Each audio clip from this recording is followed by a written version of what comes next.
Hi, gang. It's Patrick. And Ryan. And JT. And Kale. Coming up on today's episode, the whole coven is here again to celebrate GDTD's 5-year anniversary with some questions and PeterPanswers. We serve a special trip down memory lane, and we close out the show with some quick D. All that and more on today's episode of Gays Do the D. To all who come to this happy place, welcome.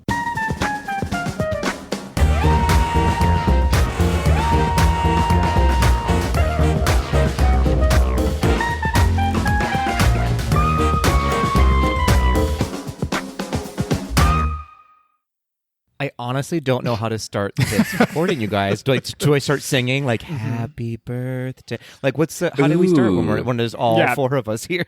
You do that. You sing "Happy Birthday." Yeah. Sing "Happy Birthday, Mr. President." Yeah, do it. I'm so glad I wore my tight white dress for this occasion, so I can do it.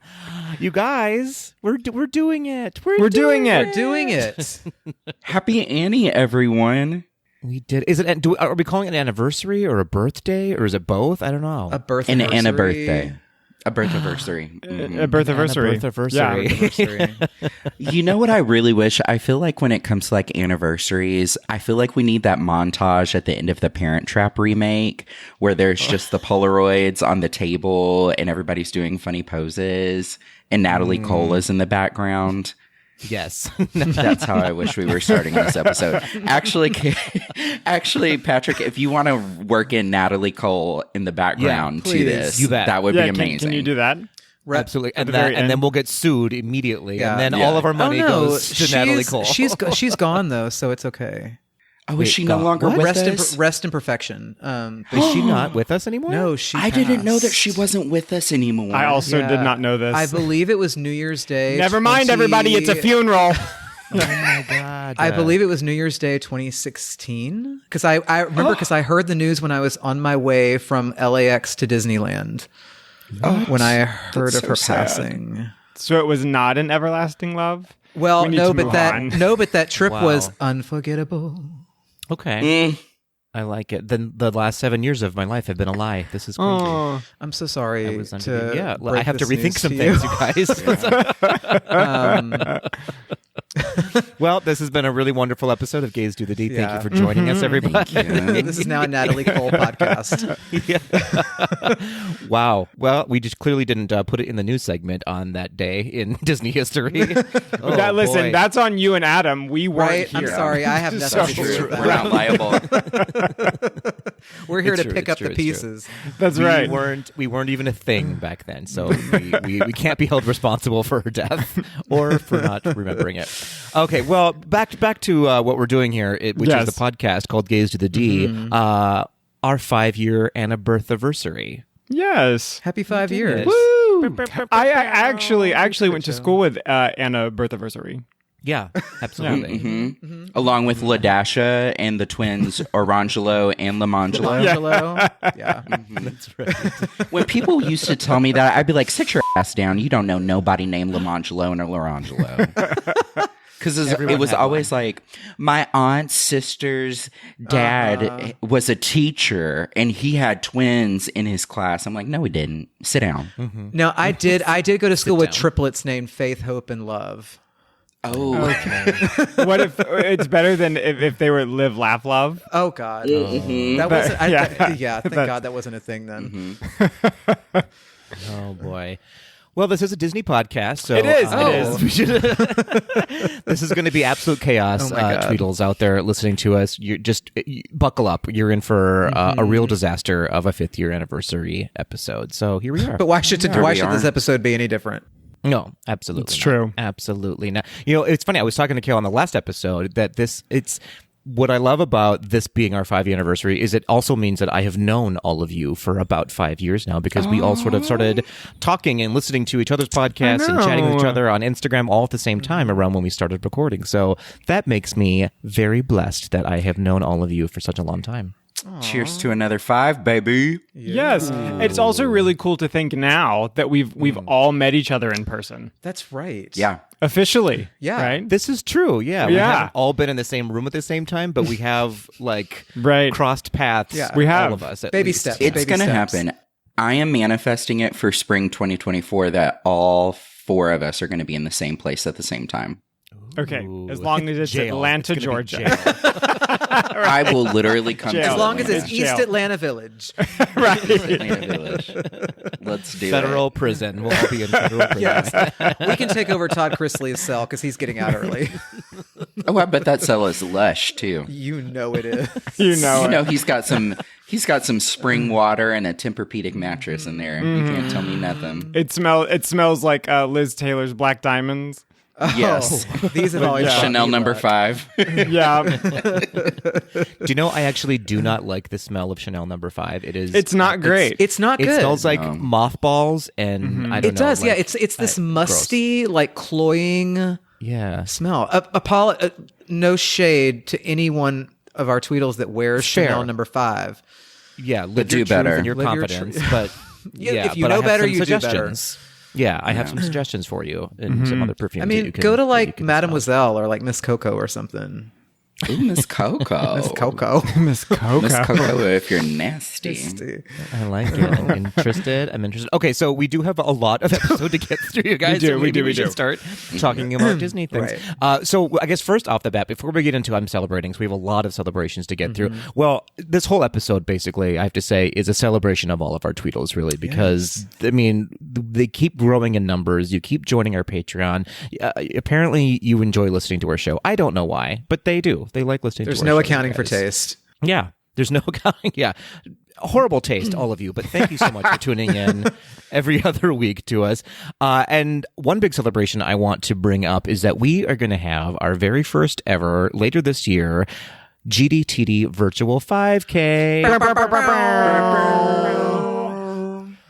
That was incredible. That was absolutely It was incredible. good. Good. That was That good. good. That was awesome. I was pretty impressed. So Can you auto-tune all of us there? we don't need it. We don't need it. Oh, we don't. We did it. We did it ourselves. But yeah, hot off the presses, we have actual medals being made right now for us, Precious designed by medals. the same precious medals, designed by the same gentleman who created our logo. So they're going to be really fantastic. If we do it every year, these will be this year will be the only time you can get this specific medal because it's going to have a 5-year 5K. The inaugural emblem medal. on it. Yes. The inaugural medal. Yeah. I have a question / suggestion. Can we call them amulets instead of medals? Right.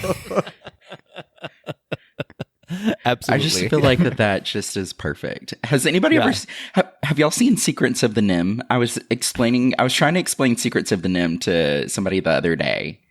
Yeah. Have y'all ever aware seen of this it. movie? Yeah, absolutely. It's so hard to explain if you've never watched it before. It's wild. And it's a weird movie. Like whoever wrote it. But anyways, that's why I thought of amulets. Anyhow, let's keep going.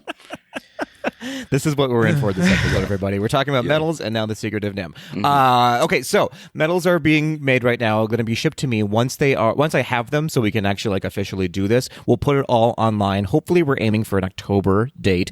We've only created 100 of these amulets, so it's going to be a very limited release. So An exclusive amulet. Giving everything exclusive, everything expensive, everything We're icy. giving you amulets. We're giving you 5Ks. But so the whole journey of the 5K, though, if you choose to sign up for it, is totally up to you. Whether or not you want to walk it, whether or not you want to rollerblade it, do it on a row machine, whatever you want to do for this 5K. Crawl. We're not here to right. We're not here to like, I don't know, shun anybody or exclude anybody. Whatever your ability is, do the 5K your way. And after we recoup the price of making all the medals, we're going to donate the rest of the money to the Trevor Project. So everyone wins in this situation. Yes. stay Are tuned, hosts stay required to tuned. participate? Hosts are not required to participate, but you can no longer be a host if you don't participate. Oh, So- got it. They're so different. I'm gonna have to start my couch to 5K program now. Right. I was thinking the exact same thing. I was like, oh man, only 1 month? These are not timed. These are not timed races. You can do it on your own time. If you want to do 1 mile one day, 1 mile the next, like you do you. 1 mile one month, So- 1 mile the next month. A That's K a exactly day. correct. Right. That's exactly correct. That's exactly correct. So stay tuned for that. Okay. All that being said, very I exciting. think that's the only admin. Yeah, it's the only admin we have to get through. So we just go right into I'm celebrating. Who wants to kick us off? I will kick us off. Thank you, Kale. Come on, Kale. All right. On Instagram, at Steveachu, my amazing sister's birthday. Hell yeah, sister. Happy Sharing a birthday with Yes, Gaze happy to the birthday, D. Sisachu. I don't know Sisachu. what her name is, but Sisachu, happy Sisachu. birthday. Yes. It's 100% such a shoe And from it now sure on. is. I love that. Ryan, kick us into the next one. Sure. At Skipville, my husband's 50th birthday. We are headed to Walt Disney World on Wednesday. So that means they're here right now. They're in Walt Yes. Disney World. And happy birthday. Happy birthday. Skip Hub. Yes. Skip Hub. Skip Hub. Fill that husband. You better skip it. Bop it. Skip it. Oh, Okay. Lord. JT, the next one. Yes, run.dive.jwr after a cozy summer. Nope, that's not cozy. Cozy. After a crazy summer, life seems to be returning to normal, quote unquote, at least our version. Not Taylor's version. Ooh. But, you know, Get your own a cozy norms. summer has been had by all four of us, too. That's true. Disagree. That's very I true. have not had a cozy summer. You went to the Renaissance tour and saw and heard cozy. Oh, fair. Okay, I thought you meant Oh, like that's right. a comfortable summer. I was like, I don't know about comfortable. Oh, but, my gosh. I'm ashamed to be on this with all of you. Well, thank you so much. Okay, so moving on. You know, I don't have any favorite Tweedles, but if I did, it might be the Disney Parks teacher who says my second official week as principal of an elementary school. Oh my Yes, gosh. Oh, go to the principal's You office. better, Jeff. Promotion. Nice. We love to see it. Yes. At PJW _at _WDW, boyfriend being released from the hospital. 3 surgeries in a week, long recovery ahead. Well, congratulations. And we Yes. wish you Yeah. a Speedy nice recovery. recovery. Yes. Speedy recovery. Nice recovery. I hope everything in the house, the home is comfortable. The AC is bumping. Yes. The TV surround sound is on. Your stories on TV. There we go. Take care of him, programs. PJW. Yes. Yes. At Sean Cruz, surviving Burning Man in its unpredictably rainy weather this year. First off, I want to celebrate Sean for being hot. Let's just be real. Sean's so hot. I said what I said. And then We're only secondly, 15 minutes in. Sorry, I said what I said. And then secondly, shout out to, I don't know if y'all know this, but Sean's been going to Burning Man for like 15 years. Oh, wow. Every single year. He's very Yeah, he committed told to us it, so that that's the really last cool. episode, which makes no sense that he's been going since he was 4. So, Yeah. Yeah, wow. Yeah, Burning Man, I heard, was very intense this year with the flooding and the rain and the lack of food and water. So Yeah, it was wild. kudos for Wild. surviving. I want to do it, but I don't want to do Burning Man. I want to do like Singed Man. Like I want to sleep inside and I wanna do wanna Embers take a Man. bath. Yeah, Embers. Mm-hmm. Into it. Capital C _ Ross 22 _ vacation, going home to Indiana for the first time in over 2 years. Indiana welcomes you with open arms, I am sure. nice. I love that. That's a long time to not have been home. That is a But- long time. Yeah. Yeah. Is Hopefully Indiana it's for the a good reason? Is Indiana the state or his significant other? Like, is he going home to Indiana or is he going home to Indiana? Indiana Jones. I hope his significant other is named Indiana. So do because I. that's amazing. I know. I don't, because then you've been away from your significant other for 2 years. I feel like That sounds incredible. Maybe he was. Maybe like there was like maybe he was with the Peace Corps or Doctors Without Borders or something. Yeah. maybe, but Maybe. frequent contributor, so probably not. Okay. let us know. Is it a person, place, or thing? Oh, interesting. Yes. Interesting. I like where that's going. Okay, moving on. We have traveling _theater _nerd saying, I'll be with all of my family celebrating the life of my uncle. Oh, wow. Well, we will also be Yes. celebrating the life Yes, of your uncle. absolutely. We'll be with you. Yes. At Dilly _bar, cast in the Christmas parade. Ooh, don't let that Christmas parade pass you by. Do not. Also, special shout out to Dylan. I know Dylan really well, and Dylan just went to full-time as a cast member at Disney World, and he's very, very excited about it. Is Dylan hot shout too, out Ryan? to Congrats, Dilly Bar. Dylan That's is hot. amazing. He is very hot. Ryan thirsty on this episode. Yeah. Fair enough. He's also a very, very, very nice person. So He is. a frequent contributor and so proud of your accomplishments this year. Many accomplishments this year with Disney. Congrats. At Salad, aka Auntie Myrna, passing my French language testing with the Canadian federal government. Those who have taken these know how, that's a $5 word, arduous they can be. Arduous? Arduous. Arduous. Okay, come on, SAT words. Shout out to Auntie Myrna. Congratulations. Congrats, Bonsoir. Auntie. Oui, oui. Omelette du fromage. That's all I got. I think you just said, "Can I have cheese?" I He said said cheese omelet. Cheese omelet. Cheese Yeah. omelet. omelet. Got it. Cheese omelet. Those are the only things I know. Bonsoir. Well, thank you everybody for sending us in those celebrations. We love to see them, and everyone had some great celebrations to celebrate along with our celebration episode. So thanks everybody. Absolutely. All right, what's up next? We have some listener feedback, and all of you have sent in some wonderful notes to us about our 5-year anniversary. So thank you for sending those in. We will start reading them now. JT, why don't you kick us off? Yeah, I will kick us off with at the Disney Parks teacher, aka principal. GDTD helped me propose to my fiance, and I will be forever That is so grateful. I'm sorry, remember I that took no episode. part of that. So It's true. This was long before you. Yeah. So GDTD, bringing families together since I love 2018. it. I love it.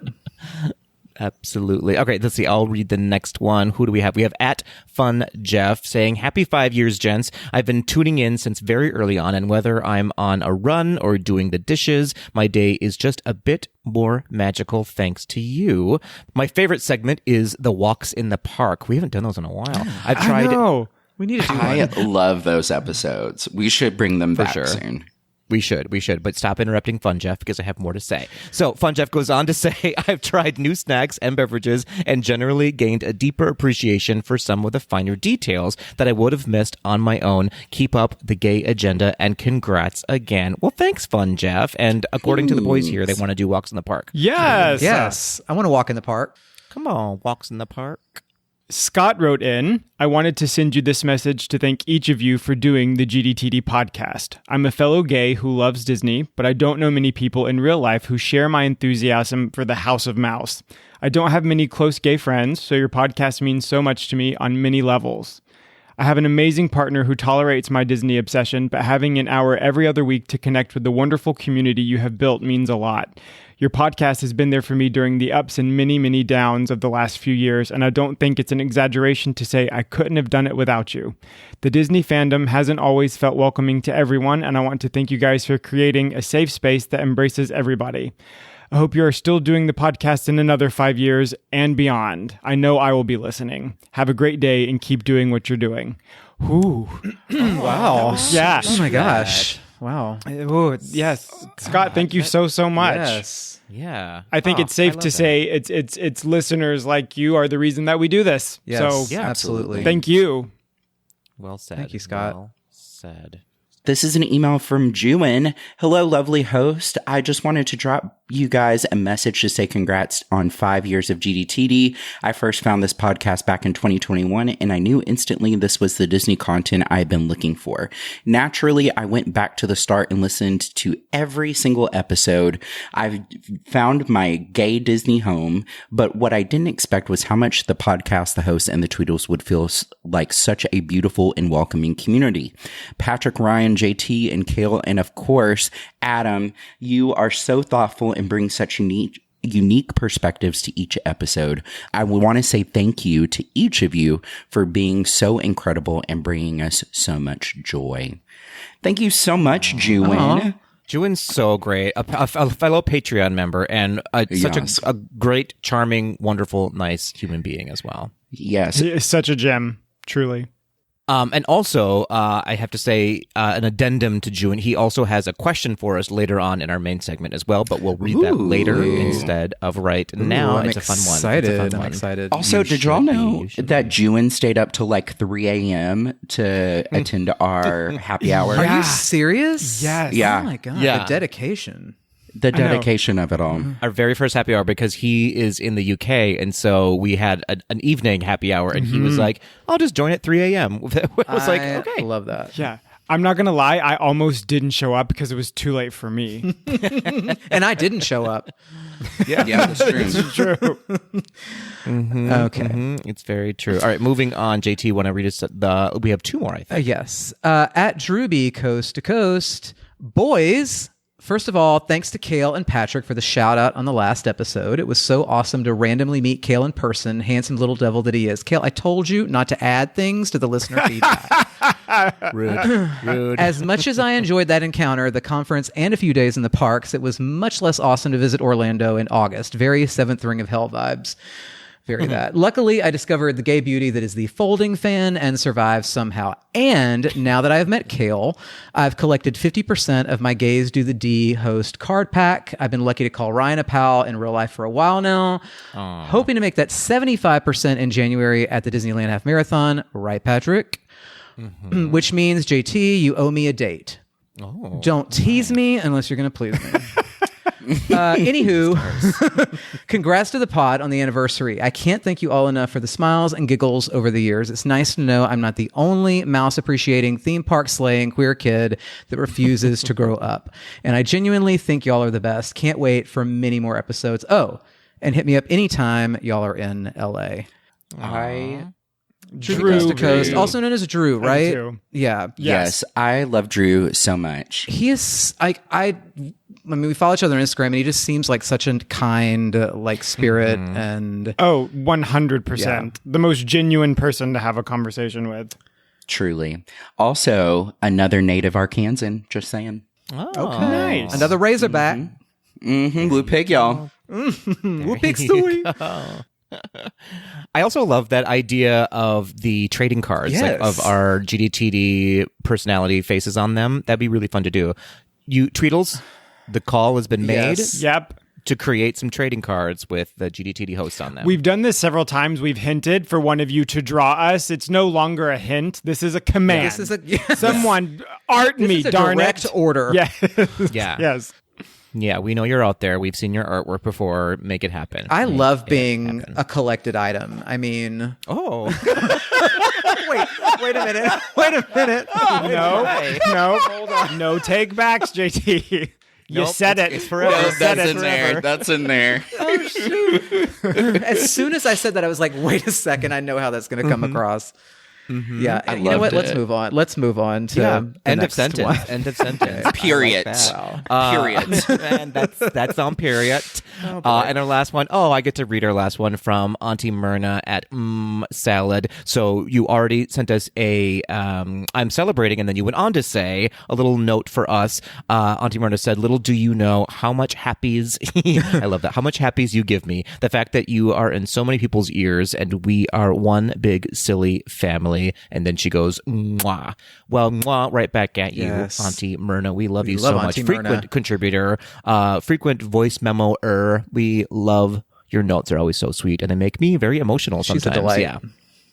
Yep, one of our Canadian Tweedles. Why are the Thank you Canadians for- so nice? They're the best. Love you, They Mary are. Canada. God. They're just simply the best. Do you know what I mean? Simply the best. They're simply the best. I love that. Okay, so that was I'm so. Well, I have a question for you guys, because Ryan asked this one time, and I think that we should do this from now on. What are you guys celebrating this week? Oh, pivot. Plot Yeah, twist. come on, pivot. I'll go. While everyone else is like in thinking mode. I auditioned a couple of weeks ago for our LGBTQ choir here in Nashville, and I got accepted, and I start this weekend Congratulations. as a tenor one. Oh my gosh. Come on, tenor one. That's amazing. that. It's called Nashville Yeah, in Harmony. that's amazing, JT. Thank you. Well done. Will y'all be traveling to Gala in July? We will. Oh, I'll be there too. My course started up. Oh my God. Amazing. Yes. Well, I'm celebrating that fact. I love Yeah, that. absolutely. That's going yay. to be so much fun. Aw. Well, congratulations, JT. Thank you. I love to Thank hear you. it. Ryan, what are you celebrating this week? I'm celebrating the kickoff of spooky season in my household. So after September 1, I watch a scary movie once a week until Halloween. And so I watched Midsummer for the first time last week, and I am going to watch this weekend Wendell in the Wild, which is a claymation movie by Jordan Peele. My middle name is Wendell. Oh, I don't think I knew that, Kale. Is it? Is it really? My middle No, name it is is Wendell. I swear on everything. Disagree. I need Is pulling up his driver's license? I need. Show your ID. He can't. Kale just opened up a drawer for everybody Oh my who God, can't it is. see what's happening right now. Wow. Kale, your middle name is Wendell. It's Wendell. Wendell. I'm celebrating that as well because we're just making connections. Come on, KW. Come on, Kale. K-Dub. I tried to make K-Dubs catch on for years. It never Oh, did. I would have been into it. Yeah. I would have been into it. Were you named after Oliver Wendell Holmes? No, my father's first name is Wendell. Okay. Oh, I love That's that. What a great name. a very southern thing. It to actually, do. yes, it is. Yes. Yes. Incredibly. Well, All right, Kale Kale, Wendell. What are you celebrating? Yeah, I was Yeah. about What to. you celebrating, Well, K-Dub? I'm definitely celebrating JT getting to go to gala and getting to see him and my chorus starting back up. It always is great. And then being here with you guys. Also, this is so fun fact. So last week on the podcast, I happened to mention that my boss had taken me to Typhoon Lagoon last week or 2 weeks ago when I was in Orlando. And I got a text message from my boss last night that said, "You talked about me on the podcast." And so we have a listener. Oh my gosh. Guys, and it's my boss. So let's I'll keep it cute and just smile. And Patrick, what are you celebrating? I'm also celebrating that. So I'm celebrating all of you. What am I? Well, obviously, I'm celebrating. We got a new dog in our household this past week. Betty. Little Betty. Betty has joined us. So you can. I mean, there's no way that you're not hearing her running around upstairs right now. All of you Tweedles. So expect little puppy barks and prancing around in the next few episodes while we try to I don't know, calm her down a little bit. She's a puppy, so puppy energy is real, y'all. Is she Puppy having energy the is real. best time? Like, is she loving it? She's great. Yeah, she's a love really good dog. She's got a lot of energy, but she and Walter are already best friends, running around the yard. So yeah, Is she named after the been- Taylor Swift song, Betty? Yes. Okay. Yes, she absolutely. Just for my is. own And you got her in August. Just for you. Listen. Oh my God. Can you get her a little cardigan? Actually, no, we didn't. We got her this week, so it was already September. So sorry about it. Oh, I bet her tears ricochet that you didn't get her in August. Ryan, don't get me started. I better stop. You guys, you have to have your own podcast about Taylor Swift because I don't want any part of it. So we're done with it. I just alienated 95% of our listeners. Yeah. today. Patrick, you tolerate it. You tolerate it. JT, that was good. That was good. Thank you. It was great. Thanks, JT. you're welcome. Thanks, JT. for that. JT, Okay, what a all right, mastermind. all right. What a mastermind. You guys. We're sorry, Patrick. Keep going. Go. No, it's okay. Patrick, go. I edit these, and so I can just. Kale, I You were like on your this episode other than me. Kale, I like your style. I shouldn't speak now. I should let Patrick speak. Are we done? Are we done here? Listen, look at Patrick. He's got a blank space. Okay. Tweedles at home. The boys here are cracking themselves up. None of you are laughing, but all of them are laughing. right now. This is better than revenge, honhonestly. Okay, come on, guys. Let's shake it off. I gotta stop. I gotta stop. Okay. Let's do. stop. Let's begin again, and let's. No. You failed to remember that I can kick you out of the Zoom anytime I want to. I'm sorry.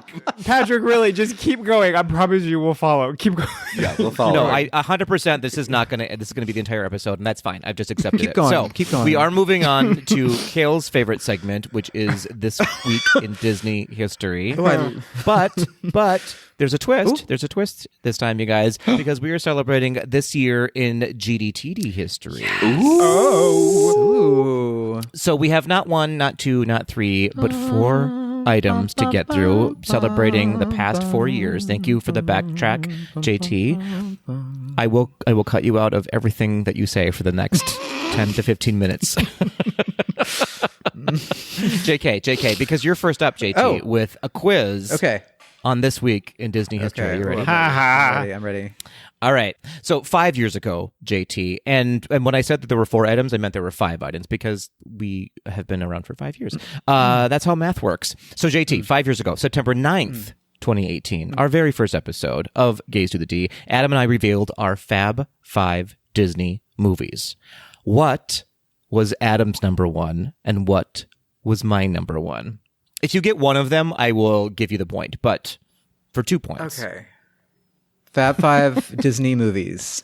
Fab 5 Disney movies, episode 1. So they may have changed over the years. Who can say? Or maybe they stayed the same. I only started listening when I joined. No, I'm teasing. JK. I'm going to say, Patrick, yours was, I want to say it was Beauty and the Beast. That is absolutely not correct. Okay. Absolutely not correct. But thank you for guessing. Yeah. I want to say Adams was Hercules. Okay, so you never listened to the show. That's good to know. Good job. I'm just kidding. Kale and Ryan, do you want to steal it? Do either of you have a guess on one of them? I actually think that Adams was Beauty and the Beast. Incorrect. Okay, never mind. That's what I meant. I was saying that's what I meant to say, but that's not what I meant to say. And this is like Disney movies ever or in the Renaissance? Just Disney movies in general. Patrick, is your favorite Bedknobs and Broomsticks? Did we talk about this? It is not Bedknobs and Broomsticks. It's like we don't even know you. I'm realizing now that you guys don't listen to the podcast. No, Adam's was Inside Out, and mine was, and still is, Alice in Wonderland. Oh, I should have known that. Yeah, I knew yours was Alice in Wonderland. Now I'm kicking Did you? myself. I did know this. I'm kicking myself now. That's okay. I bet our Tweedles knew that. Okay, so 4 years ago, this one's going to go to Ryan. Okay. Ryan, are you ready? I'm ready. Mm-hmm. Okay, 4 years ago, September 16th, 2019, Adam and I did a take 2 of this 1985 Disney animated film. It was the 25th animated film for the company. Do you know what that movie was? 1985, 25th. I'm going to say, what is The Rescuers for 500? Ooh, that's a really good guess, but it was not The Rescuers. Oh, man. Okay. Can I steal? You can steal. The Black Cauldron. It was The Black Cauldron, indeed. One of the least loved movies in Disney history. Yeah. It's a dark one. All right, Kale, are you ready? Ready. Okay, it's your favorite thing in the world is being put to the test. 3 years ago, Kale, this is not that long ago. No. 3 years ago, September 14th. Susan Egan. September 14th, 2020, GDTD got the highest amount of listener feedback at the time based on their previous episode's review of this live-action Disney release. 3 years ago, Mulan. It was Mulan. Well done. Oh. Does anybody remember what was sort of unique about the release of Mulan on Disney Plus? It was the first premiere access release. It sure during the was. pandemic. That's right. Correct. Well, you guys, well done. Well done. Okay, we only have 2 more. Do you guys want to do a group on the? That was a weird sentence. But do you guys Yes. want to group up on the last 2? Okay, Absolutely. All right. First to answer wins, I guess, on this one. Okay, so 2 years ago, on September 12th, 2021, Adam and I were still hosting together. We discussed our Fab 5 Muppets. Who was Adam's number 1 and who was Patrick's? Adams was Janice. Incorrect. I think Janice made the list on both. Is Adams animal? It is not animal. You would think. Is That's a really good Patrick guess, is yours though. Walter? What? It's not Walter. Patrick, is yours Grover? No. Grover Well, so Sesame Grover's- Street. Yeah, get off of my podcast, Ryan. I mean, this is potatoes and tomatoes. This is the same thing. Okay, fair. Fair enough, Patrick, fair is enough. yours Kermit? Mine was Kermit Okay. the Frog. Is Adams Miss Piggy? It was not. Adams was a little bit not. I mean, a big character now, but at the, it was not my first guess for. Is it Adams. Sam Eagle? It was not Sam Eagle. A more recent Muppet. Walter? No. It is a Cajun Muppet. Oh, it's the little shrimp. Pepe. Pepe the That's Pepe. right. Well the done, yeah. prawn. Pepe the prawn. Wait, is Pepe a recent Muppet? Is that a thing? I didn't realize Pepe was recent. I think I well, thought Pepe- recent in like Muppet in Muppet history. In Muppet he's- I think years. yeah, I think didn't he come around in Treasure Island? Is that Pepe's? No, debut? I can't Pepe remember. was not in Treasure Island. Treasure Island is is arguably an Oscar-worthy film, by the way. Wow. BT I dubs. agree with that retweet. Fair. I didn't, or should I say repost? But I did not know. I thought Pepe's been here this whole time. I did too. No, because not Pepe original. was not around for like Muppets Take Manhattan or He Muppet wasn't, that's Caper. Was he? Do you remember Was he in space? I don't know. We're spending an Pepe awful long time Pepe was talking in about space. Pepe. Okay. He was in space. The lights went out, and then the lights came back on, and he was dancing ballet. I don't know why I know that, but yeah, that's a Fair. Pepe was Fair there enough. in space. But 10 more minutes on Pepe. Do we want? Yeah, moving right along. Bye, Pepe. All right. Our last one. One year ago, everybody. So this is a very recent Disney Gaze of the D history. September 12th, 2022. The third new co-host of Gaze to the D joined the team in his first full episode as an official GDTD full-time host. Who was that co-host? It was me. Incorrect. Was it me? It was JT. Oh. Because you said first full episode as official co-host. That was the clue. That's right. That was the clue. Yeah, that was the Oh, clue. I okay. did put a Was clue the in there. clue. Mm-hmm. Gotcha. And I was the there third we one go. announced. That was the second clue. That's also correct. Well done to you. All right. Well, that was 5 years of GDTD history, everybody. That was fun for me. Probably not for you guys. What a 'cause you time guys it- hate what a guessing, time but it's Whatever. I nailed mine. You did. You did, mostly. You nailed the old lady. on before. Wow. Listen, I think about that once a week of her going, well, you nailed the old lady. You I'm nailed the sorry. old lady. But yeah, Patrick, we'll stop. Oh, gosh. No, please don't stop. This is people are going to have a 6-hour episode, and that's fine with me because it's 5 years in. Okay, so before we get into the rest of the episode, we have our giveaway to deal with now. To deal with? I don't know why I said it that way. To deal with. Wow. Get through it. Yeah. We have to get through this Right. giveaway, which we announced on the last episode. Are we all drunk right now? Who can Maybe. say? I don't know. Okay, so on the last episode, in which we talked about our trip on the Star Cruiser, we are giving away the Chantrilla Starline Halcyon ship patch, which you can only get on the ship and which closes in a couple of weeks now. So you can no longer get this patch anywhere. So it's a very rare item indeed. We had many, many people reaching out to us to win this patch. And boys, can I get a drum roll for the winner of the Halcyon Starline patch? Boots and cats and boots and cats. Boots and There it is. Boots and cats. Y'all have a lot to say for the rest of the episode, and then when I ask you to actually do some improv, nothing. Just really bare Right. minimum. No, we are not the yes and guys. We're the yes No. but guys. Fair. Right. You're the look over there, guys. Wait. Instead. So you can only, you cannot get this patch anywhere else. That's You right, can't buy it JT. Like online. you, it is a collected item. Collected item. Patch Adams doesn't even have this patch, right? Correct. Yeah. Absolutely correct. Cabbage Patch Yeah. Kids don't have this patch. How many more are we going to get through? before we Nicotine get to the patches can't compare to this patch. Girl Scouts Why don't don't we have patch this this? patch. Why don't we patch this part up and move on to the next? winner? That would Gal be really Gadot lovely. cannot even get on the Galactic Star Cruiser anymore. Ooh, that was good. Oh, No. Not for all the Man, champagne and the Nile. I wonder. I just want to pull your attention that we are about 1 hour in. I and know. we've not gotten I know. to. I know. I'm so sorry.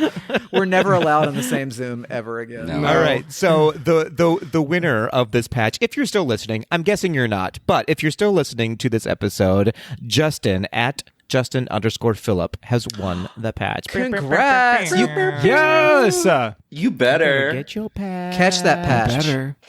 Well, congratulations, and thanks to everybody who spread the word about this contest, and we got quite a few new followers because of it, so thank you. And Justin, I'll be reaching out to you to get your mailing address so I can ship it out to you ASAP. And when I say ASAP, I mean probably in a week or so when I remember to do it again. So Snatch that thank patch. you for that. Snatch that patch. All right.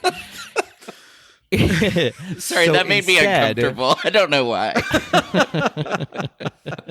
This whole episode is making me very uncomfortable with our friendships going forward, I have to say. Oh, Lord. Okay, so instead of moving on to the news, before we get to the men's segment, we have a special treat for our Tweedles. We instead have a 5-year anniversary reel, just some highlights from past episodes leading up to today's episode. I thought it was kind of fun to build. You guys all had a chance to listen to it. Hopefully you got some good memories from it as well. It was fun to listen to. Aw, well, I love that. So here we go, our 5-year anniversary reel, and then we'll get kicked off into the main segment of our show. Here we go.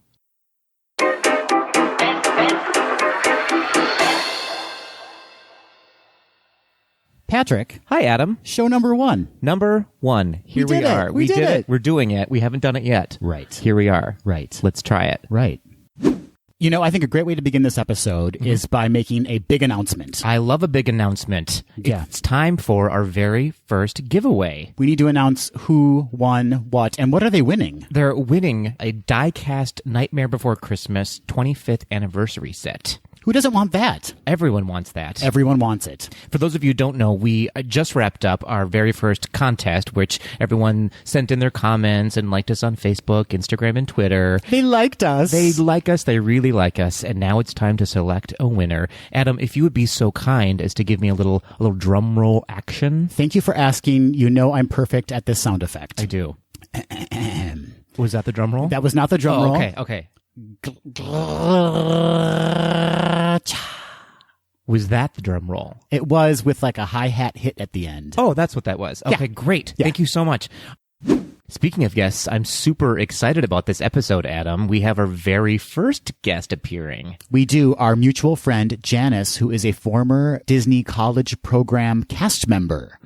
She's going to talk to us all about her experiences in the parks while she worked there. Well, it is the new year, as we mentioned. Yeah, it's New Year's Eve on the day this episode drops, right?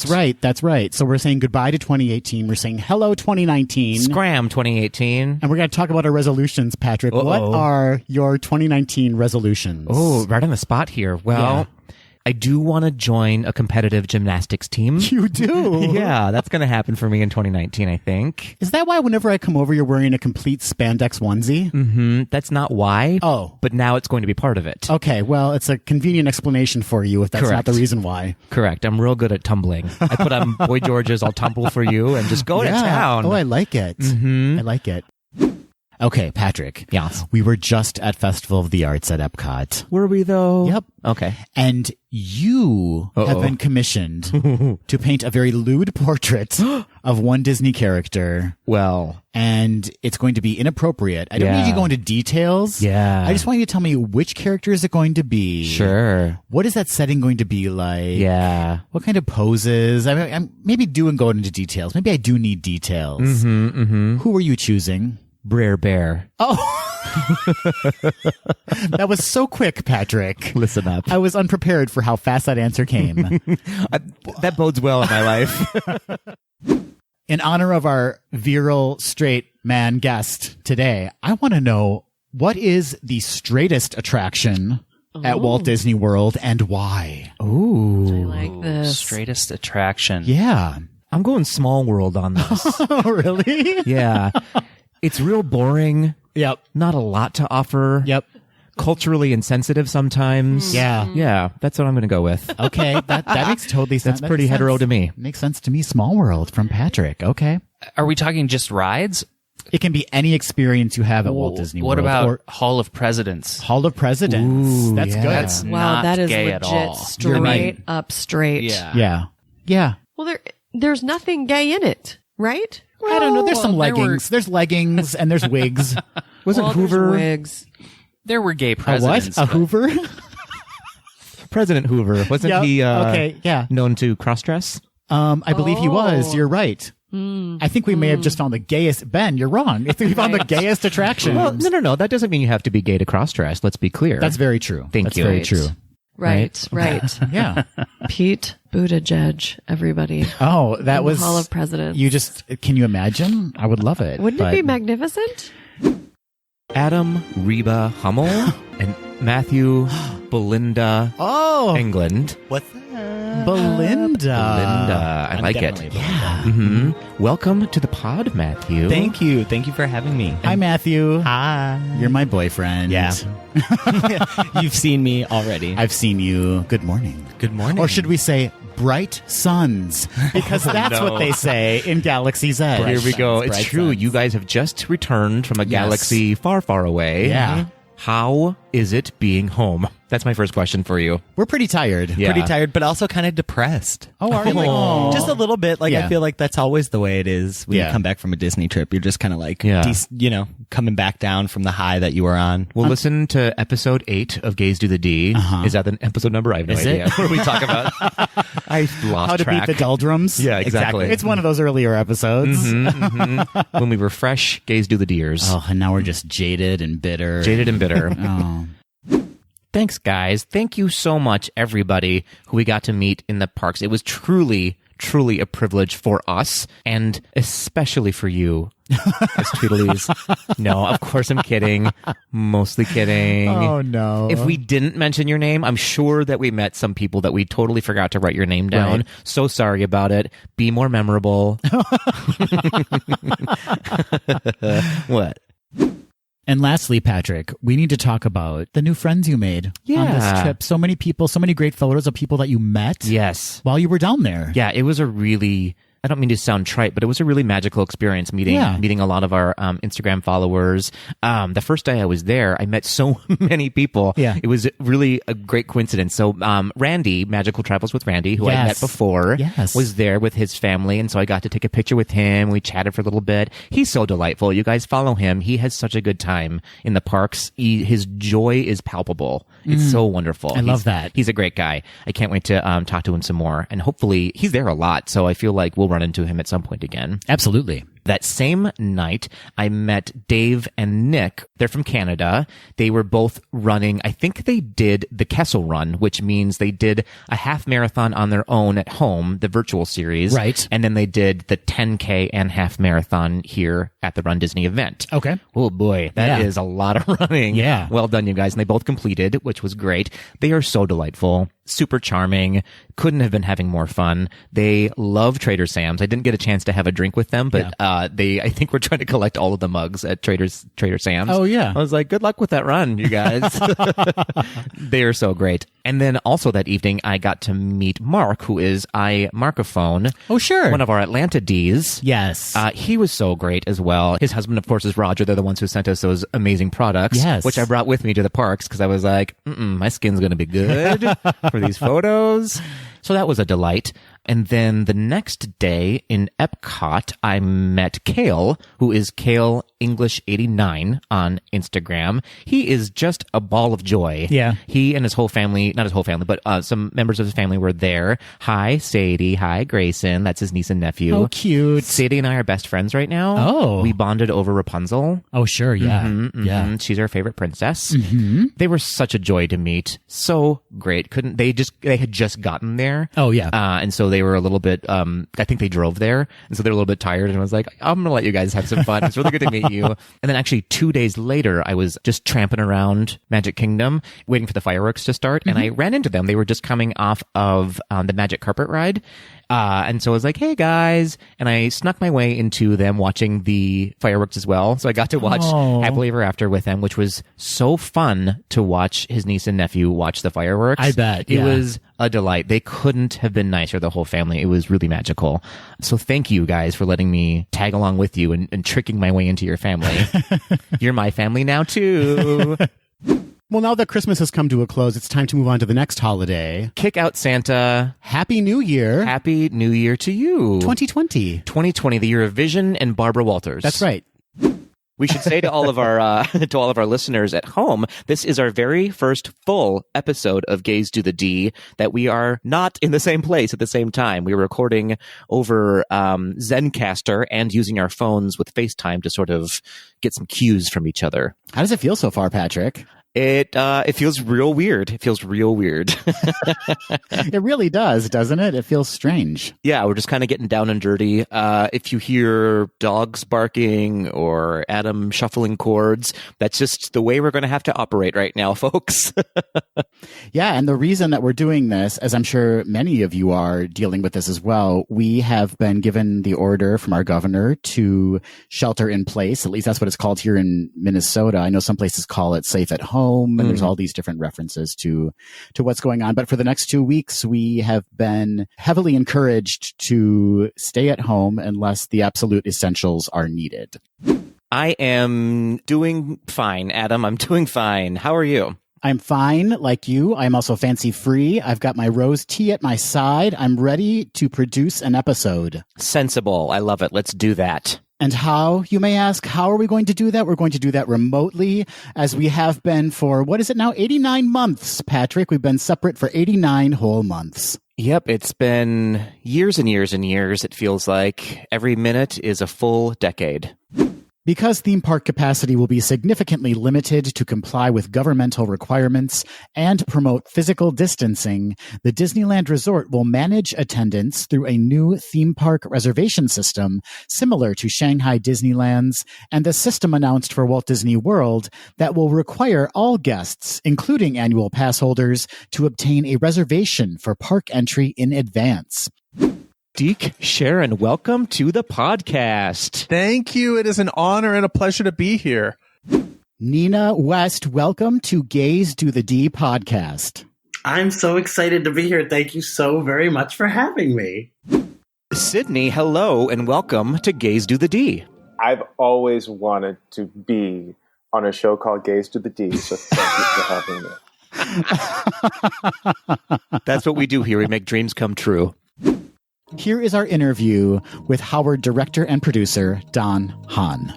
Well, Don, welcome to Gays Do the D. Thank you so much for being here today. That's my pleasure. Thanks for asking me. No, it's our pleasure. Believe me. I can't believe I'm going to say this, Patrick. Susan Egan and Ben Rauhala, welcome to Gays Do the D. Hi, guys. This is an absolute dream for us. This I don't even know how, Patrick. How can we not fangirl out in this recording? Yeah, fangirl, fanboy, whatever you prefer. We are fanning a bunch. We are Dakota fanning out on you two right now. I love it. As a gay man, it is very relatable. I think the song "Home," especially when it came out, it sort of is a message in the gay community, or for me at least, of that feeling of being trapped in your surroundings and trying to stay positive. And so when I hear you sing, I'm going to get misty a little bit. When I hear you sing that song, it always brings me back to that moment. And it brings me hope. And I thank you for that. It is a masterful rendition of that song. I mean, it's been almost 30 years since, that song was written. But I've never heard anybody say it like that, Patrick. So that's truly meaningful. I'm going to add another story to that. So, Howard Ashman had passed away before Beauty and the Beast, the film, opened in theaters. They had a screening in New York where the animation wasn't even finished and the score hadn't yet been put into the animation, but they had a screening and it got a standing ovation. And Linda and Alan told me the story how after that screening, they went to Howard's hospital room and told him all about it. And he passed away shortly after, but he passed away knowing that that movie was going to have an impact, right? So Howard passed away, and Ellen Green, who was the original Audrey in Little Shop, called Alan before the memorial and said, you should write a song about Howard for the memorial. And Alan's like, I should do that. That's a good idea. So he started writing this song, My Old Friend, ba-da-ba-da-da-da-da-da-da. And he couldn't do it. He couldn't write it. And he went back to Alan. He's like, it's going to be 20 years before I can write a song about Howard. He has since written one, which is beautiful. But a year and a half later, Disney decides to go to Broadway, and they decide to do Mary Poppins because it makes the most sense. And they can't get the rights from PT's PL. PL Travers' family, because she hated the Disney movie, which we all now know, right? Yeah. So then they fall back on this idea of Beauty and the Beast.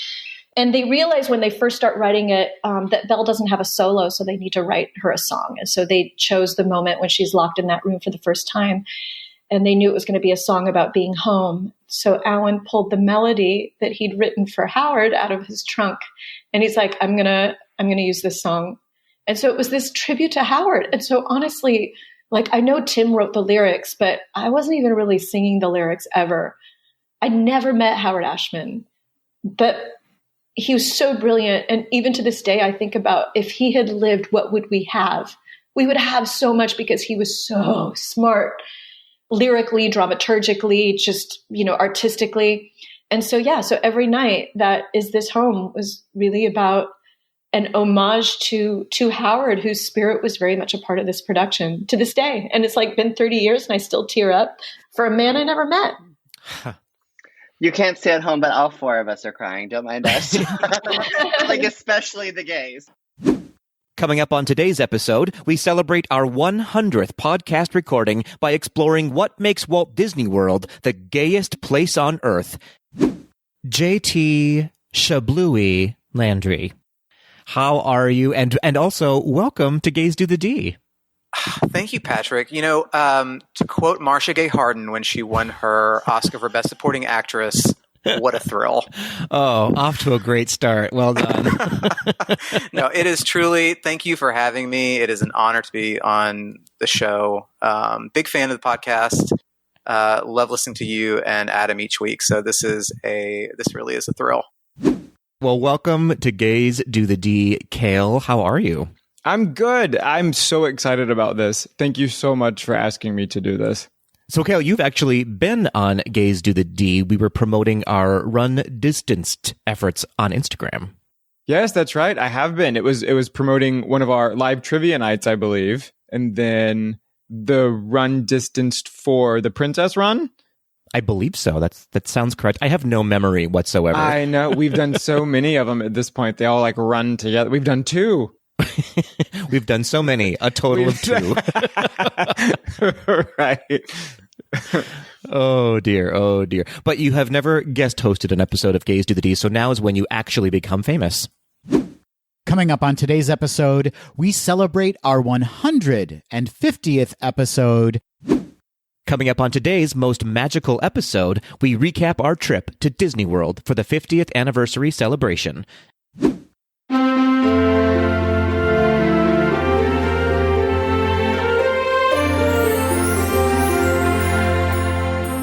Hi, gang, it's Patrick. And Adam.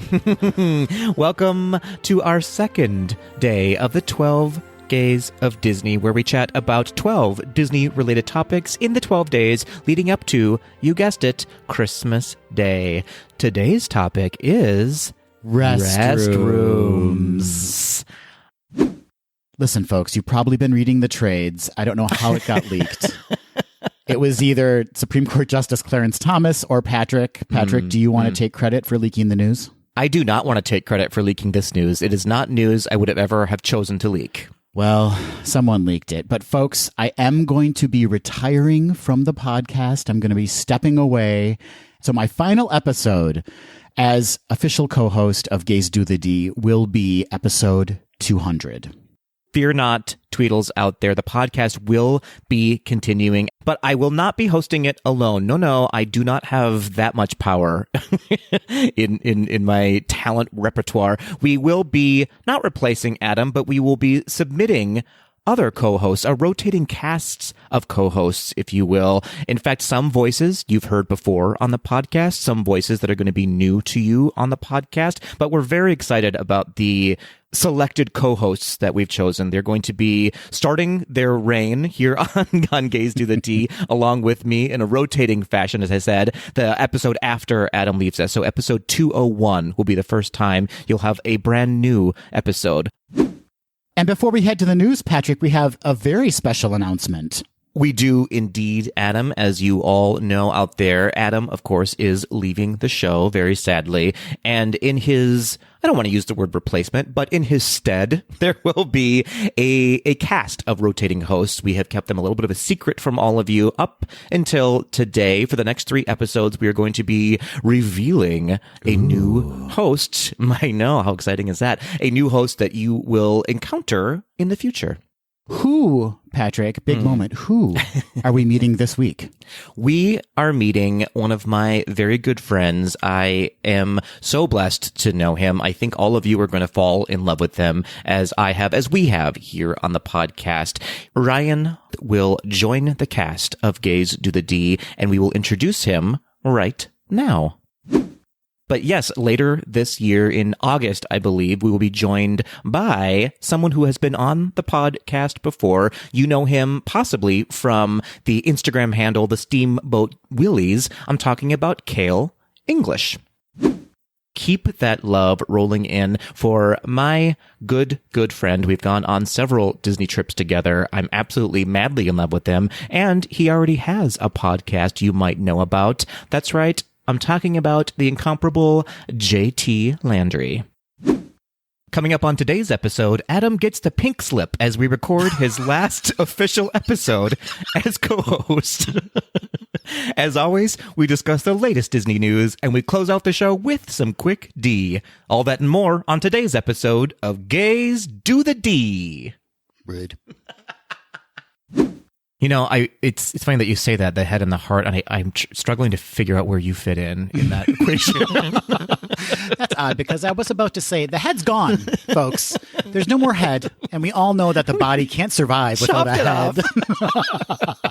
I truly did not mean that to sound insulting. I feel like I get so analytical about things, and you were always leading from your heart, and that's what this podcast needs to be. I mean, if you imagine for one moment that you don't do the same, you are absolutely incorrect. But what I appreciate about what you and I have had is that balance between each other, right? We have maybe even on some episodes, but definitely off episodes, have had some very deep discussions with each other and learned so much from each other and about each other, about how to approach things. And who knew that was ever going to come from a Disney podcast? You know what I mean? It's been wild. I mean, a majority of this podcast has now been produced during a pandemic and during a real social upheaval that needed to happen. Yeah. Us having recorded a majority of this in a pandemic and having to deal with some things that we never imagined were going to happen. Right. And it being a Disney podcast, when you said that you were leaving the show, definitely for a hot second, I was like, well, I think that we can call it a day. But then I just remember all of the lovely notes that we get from our Tweedles telling us what it means to them that I don't think we're done here yet. Right. I don't think... And when I say that, I mean, all of us, Tweedles, all of you included, all of the new hosts, you included, Adam, anyone who's yet to be on the show, we're not done. Our work isn't done. We just have so much more joy to bring to the world and so many more conversations to bring to the world. Yes, those conversations need to continue happening, whether it's talking about our passion for Disney or whether it's talking about the change we want to see in this world. Yeah, and that change is only going to come if we are invested in that change as well. We have to continue talking about things like this. We were always going to be a Disney podcast, but we are now additionally a human podcast, right? Just an experience that we can all share together. Yeah. And please apply that going forward to Disney. You know, we saw some things in the past year that we questioned and were addressed and have since been fixed for the moment, but please continue to hold Disney accountable and make sure that they are being the organization that you want them to be. Oh, hello, Kale and Ryan and JT. Hello, Patrick. Hello. Brian and Kale. I can't believe this is happening right now. I know. It's No. I know, it's true. It's a historic moment in GDTD history. All 4 hosts are recording at the exact same time.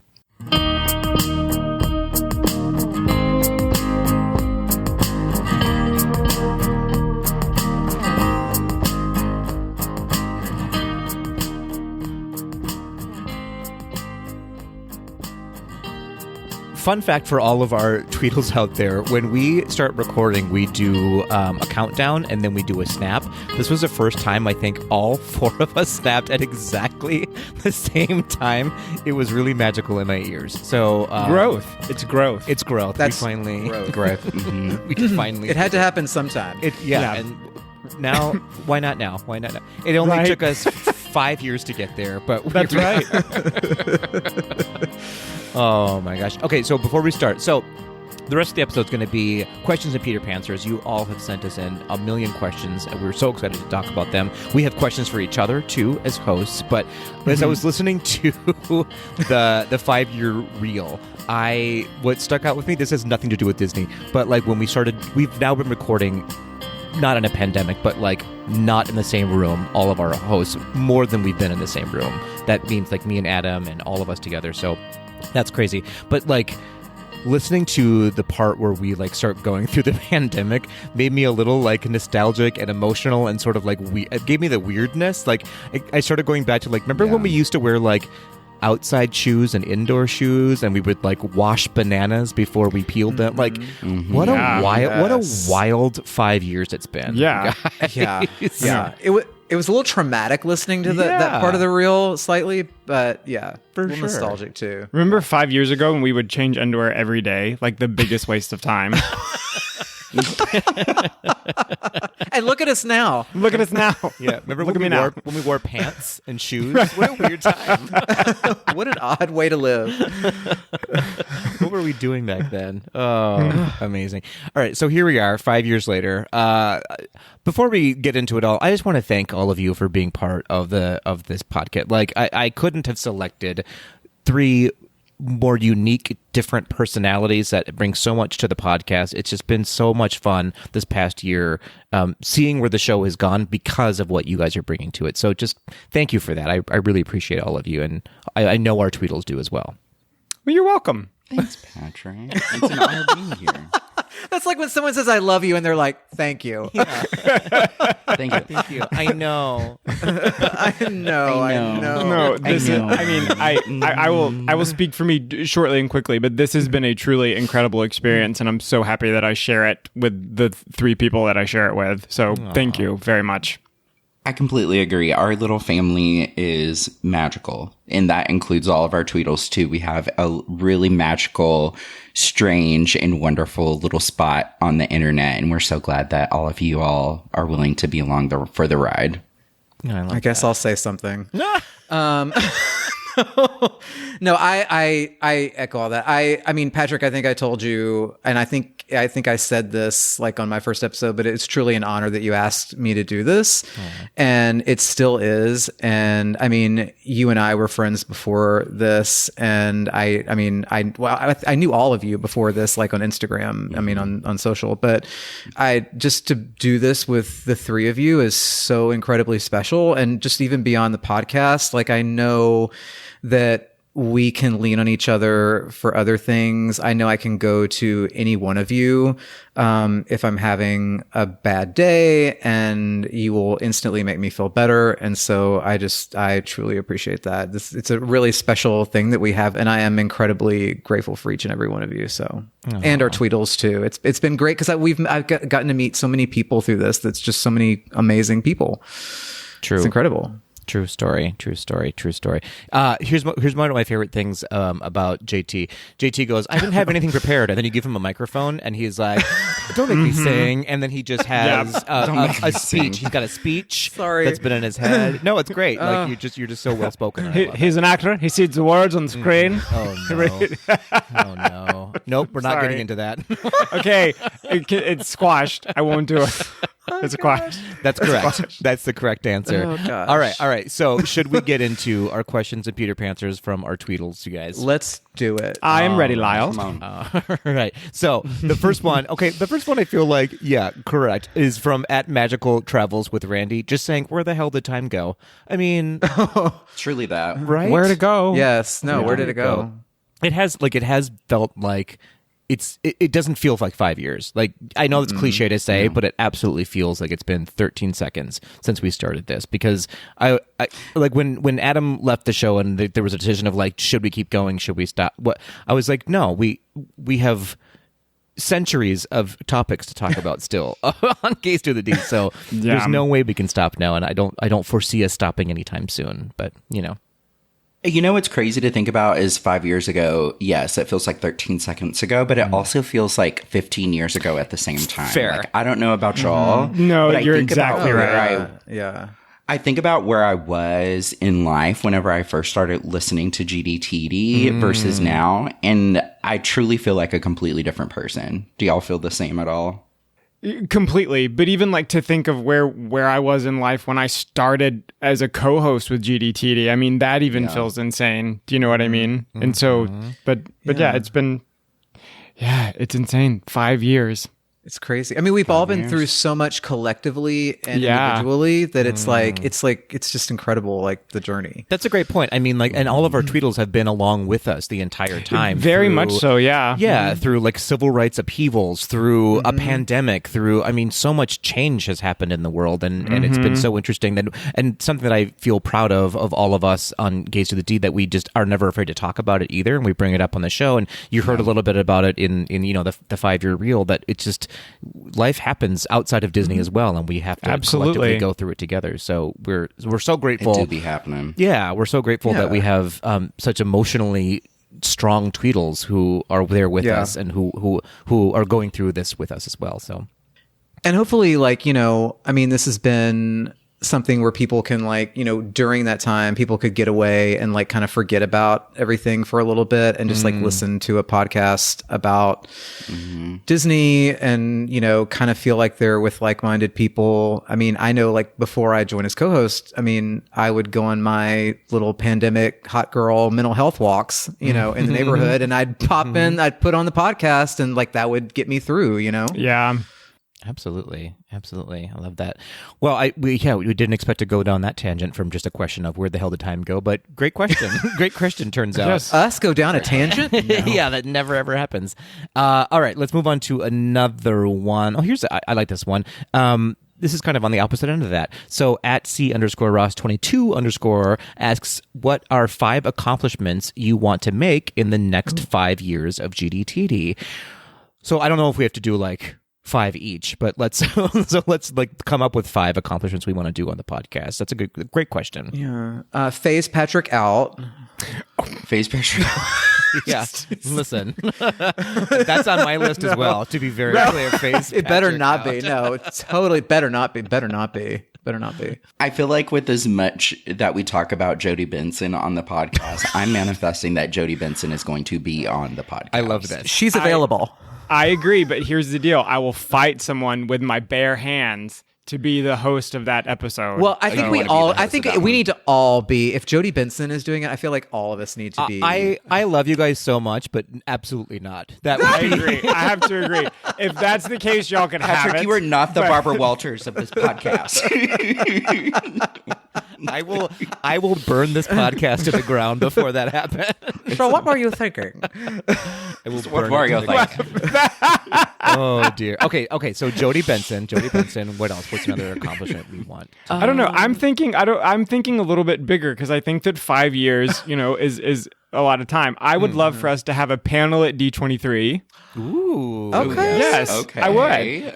Where we are sort of ambassadors for Walt Disney World's official Pride Week celebration. I would love that. You know what? Let's manifest it. Manifest that. Yeah. Are we reaching for the stars here? No, No. we're Suck it, Benson. I'm just kidding. I would love like to build on that. So in addition, so we have Jodie Benson, we have a panel at D23. I feel like we should have a bigger presence at Pride in the parks, Yes. at either Disneyland or Disney World or both or all over the world. You know, I feel like we should Absolutely. get a booth at Gay Days or something, and we can do that pretty easily. So I feel like that's within reach for us. Okay, I'm gonna take that up. I'm gonna see that and raise you, Patrick. Come on, JT. Yes, and. Now we're a yes and. An annual Gay Days GDTD event where we're able to rent out the park after hours and have a special event. Ooh, I love that. Now you're reaching high. That's a little higher than my pay grade. But listen, let's put it on the list. Special guest, Jodie Benson. Oh my gosh. It's full circle, Barbara. Tying them all in together. She's going to sing at our panel as well at 23. So it all ties in. Okay, so we have one more goal. One more accomplishment in the next 5 years. Build an agenda, stick to it. Yeah. There you go. Oh, no. How about the four of us in the same place at the same time? Well, that's a good one. Yes. I like that. Well, and Ryan, what were you going to say as well? So we'll have 6. Oh, I was going to say like a live. We're going to have like a live podcast episode with an audience, and we'll have Tweedles. Everybody. I think that would be awesome. That would be so fun. That would be super cool. GDTD tour. Ooh. Our own Eras tour. GDTT? Welcome to the Dizassance. Yeah. Oh yes. We are not going down that path again. I've already reprimanded you. We're done. Sorry. The Emperor's New Virgo's Groove. That's the last one. There it is. Ooh, I like that. There it is. Well, and Tweedles, to send that back to you, what do you want to see us do in the next 5 years too? Like what kinds of things do you want to have us accomplish? Let us know, unless it's perverted. Oh. And then let us know privately. And then just send me a DM. Especially let us know. Send us artwork, like whatever you need to do. I think that's great. A visual aid, it would be great. That's right. Okay, all right. Let's moving on to another one. One's a little lighter. This one. So, at the Disney Parks teacher, hi Jeff, asks, what is the best Disney on Broadway show, and why is it Newsies? Newsies is up there. It's up there. It's up there. But let me tell you, the minute that Hercules goes on Broadway, baby, I'm not going to be the king of New York, honey. I'm going to be on Olympus. Yeah, I second that. I think that Hercules is going to be awesome. I'm actually I actually am not a diehard fan of Newsies the musical. I don't know why. But I actually think that the Lion King is spectacular. Oh, it is so good. I it do is. agree with The that. Lion King has my favorite of the new music that was added for like the very much so. Broadway Yes, musicals. But I'm gonna pour one out for what I think is the greatest Disney musical that did not make it to Broadway, and that's The Hunchback of Notre Dame. I agree. Oh, I agree. You better speak on it, JT. Because listen, if you have not played the cast recording of that, you need to do so immediately because it will change your life. Fair. I completely agree. It's incredible. So none of you answered the actual question, which was, what is the best Disney on Broadway show? Right now, you all answered with things that are not currently on Broadway. It doesn't. But it doesn't The say Lion King currently. is on What is the Broadway. best The Lion Disney King. on Broadway show, and why is it Newsies? The Lion The Lion King's on Broadway. Fair enough. I will also though vouch for Mary Poppins. I thought Mary Poppins was a fantastic. That's a good one. Musical. Nice. I actually do. I think Newsies is my favorite Disney on Broadway show. I like Disney on Broadway shows. They're not my favorite Broadway shows in the world, though. Do you know what I mean? So, for sure. Yeah, I do like the music from Newsies. So I'm gonna agree with the Disney Parks teacher, Jeff. My hoochie coochie baby. Not from the Broadway show, though, but well remembered. Who was that? Anne Margaret? Is that who sang It that is in the Anne movie? Margaret. That's Yes, very good. It was. Thank you so much. All right, I've been reading all these questions. Who wants to pick a new one? I'll pick one. Good. At Steve Achu, brother of Sis Achu, says, "What's a Disney adventure you haven't done yet?" Interesting. Well, I mean, I will do one next year, but I haven't done anything overseas at any of the Disney parks yet, so that'll be fun. I'm going to Disneyland Paris next year, so that I can cross that off my list, but haven't done it yet. Patrick, same for you, JT.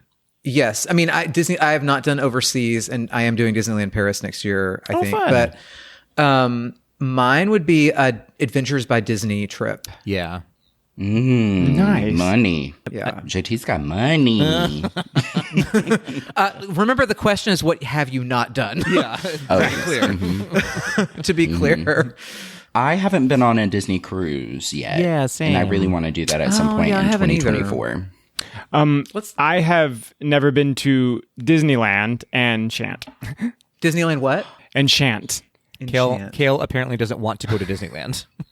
Yes, Enchant. Shant. I thought you said Enchant. Like, is that another park? And I don't know. Shan't. And Shant. Okay. Kale, I really think that if you went, you would change your mind. I think you would too, Kale. I think that you would really like it. It is charm for days. Kale is putting on a show. He doesn't have anything against Disneyland. Listen, Patrick knows Kale, me you too put well on at quite this a point. show. Yeah. Very really had you entertaining. going. Yeah. Really had me going. To be clear. Curtain's finally closing. Yeah. But now it's time to go. We need to get you into Disneyland. I mean, like, that seems like a really easy one to cross off. And the gay days in the parks at Disneyland is next level. They are really great. Maybe that should be something we aim to all four be at. But here's the thing. Here's the thing. I can be a little too like flighty. And so part of me is really scared of going to LA and then staying there like Angeline. Oh boy. Okay. Do you know what I mean? And then just being me and it being incredible because it's kind of incredible, you know? Mm-hmm. Are you scared of finding out who you really are? Yes. I'm scared of who I know Kale to actually be. I think that's the thing. Like, I don't even know what is my singular Angeline name? Is it just Kale? Sure. Kale, when will your reflection show who you really are inside? Important question. Such an important question. Yeah. Look at me. Look at me. Did we answer the question? I don't even know. We did. Yeah. Okay, good. We did. You answered the question. I get so lost in my thoughts in our conversation. I'm like, I don't know where are we? What day is it? All right. I don't know how you get lost in the labyrinth of our responses. It's really I don't know. It's a real trick that I have. Ryan, why don't you lead us into our next question?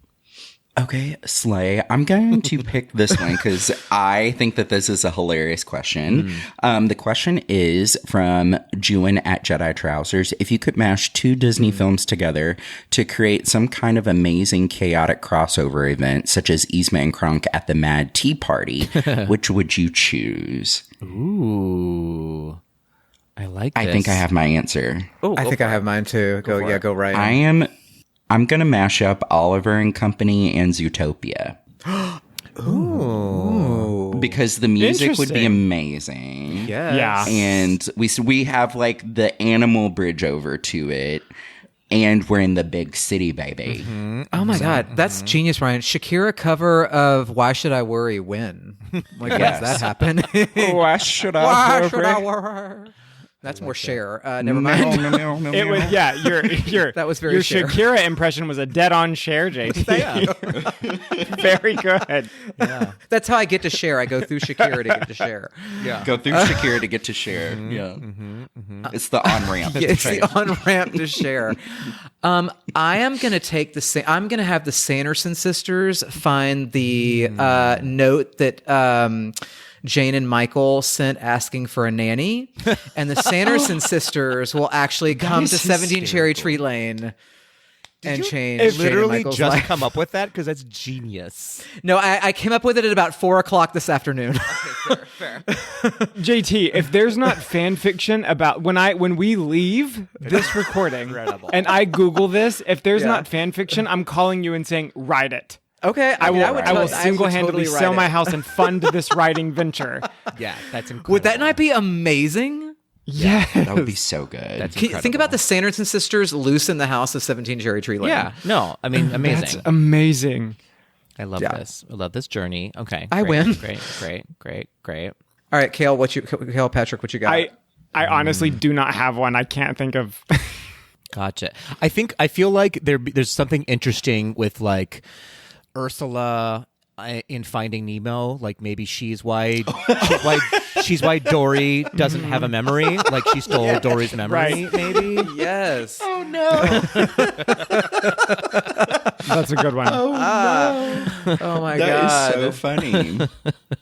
Oh my gosh, that's amazing. All right, Kale, just make one up. It's your turn. I really don't. I really don't have one. I've been so hyper focused on everything that y'all have said. I haven't. I really don't have one. All right, we'll pray on it and just shout it out later on in the episode. Perfect. I like it. But while you're doing that, go to the next question of your choosing. Okay. At Dilly_bar, favorite episode to record. Ooh, I like this one. This one is really fun to record. This one is fun.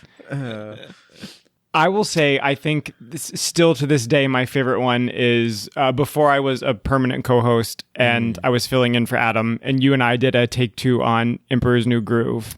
Because that was the film that sort of always bonded us as friends. And my first venture into this with you, I think that one will always be really special. Aw, look at you being sentimental.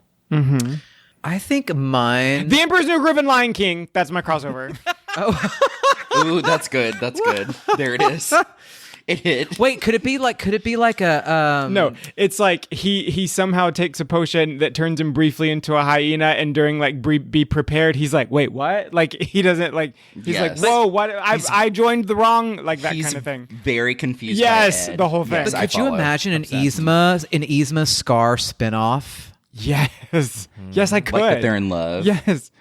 I also feel like vocally, just the voices of Yzma and Kronk, that could be like a not Yzma and Kronk, Yzma and Well, yes. Scar, Yeah. Yzma and Scar. That could be like an X-rated podcast. Oh boy!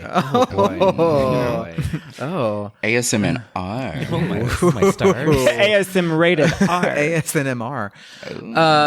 I think I'm actually gonna like hitch my star to Kale's wagon and say that mine is the one where I subbed in as well, and we did a take 2 on DuckTales Treasure of the Lost Lamp because it was like I don't know, it was like when you had first asked me to like be on the podcast, and I was like, oh my gosh, like he really wants me to be on the podcast, and I've loved DuckTales all my life, and so it was just fun to talk about that with you. So Me too. I love that movie so much. That was a fun one to talk about. And that was actually when JT and I initially bonded because we texted one another and we're sort of like, hi, are you, we were kind of trying to, because I don't think we were supposed to know that the other one had been asked. Oh, that's right. Yeah. And we were sort of like, what are you doing this weekend? Yeah. Are you the Kale Wendell English? Kale Wendell. Wait a minute. I just had a brainstorm. Kale, oh my gosh. Yes. You need to go for Halloween one year as Wendell Sanderson. Sanderson. Like Winnie.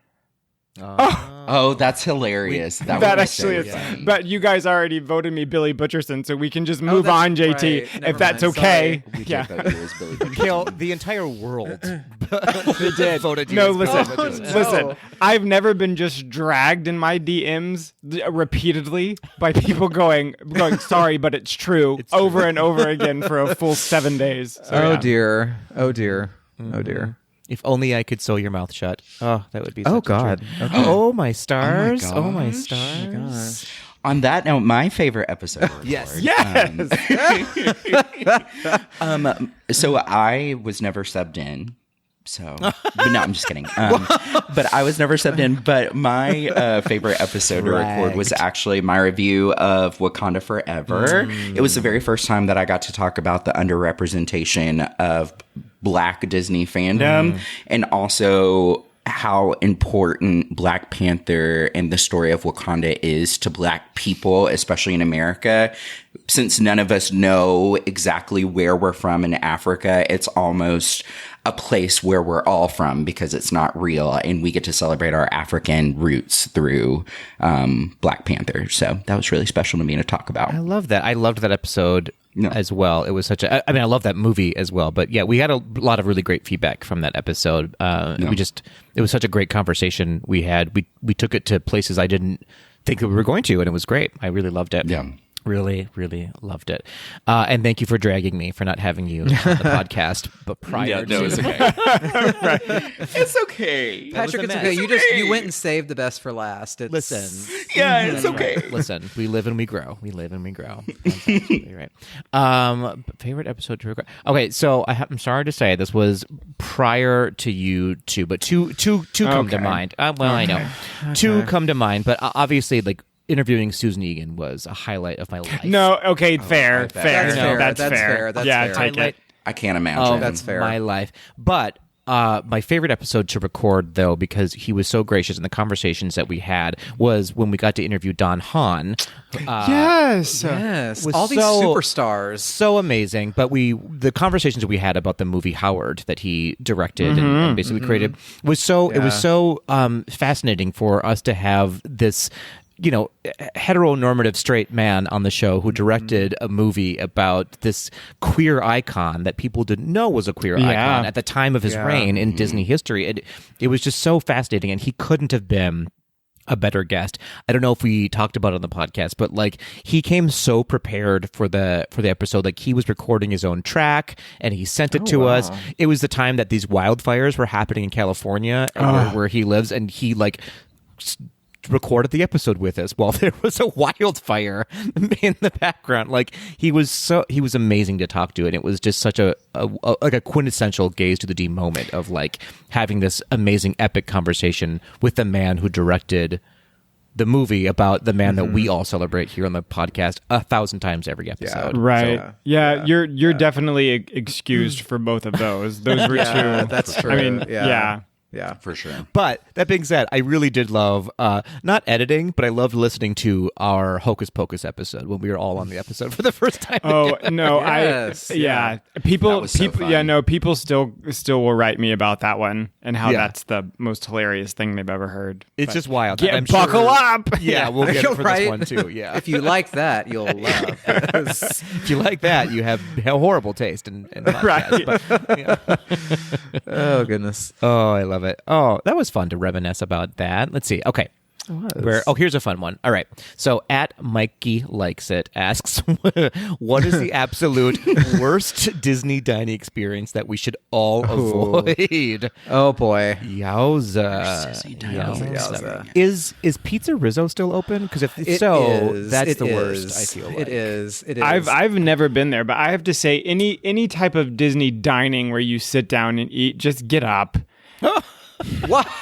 I'm serious. I'm just being honest.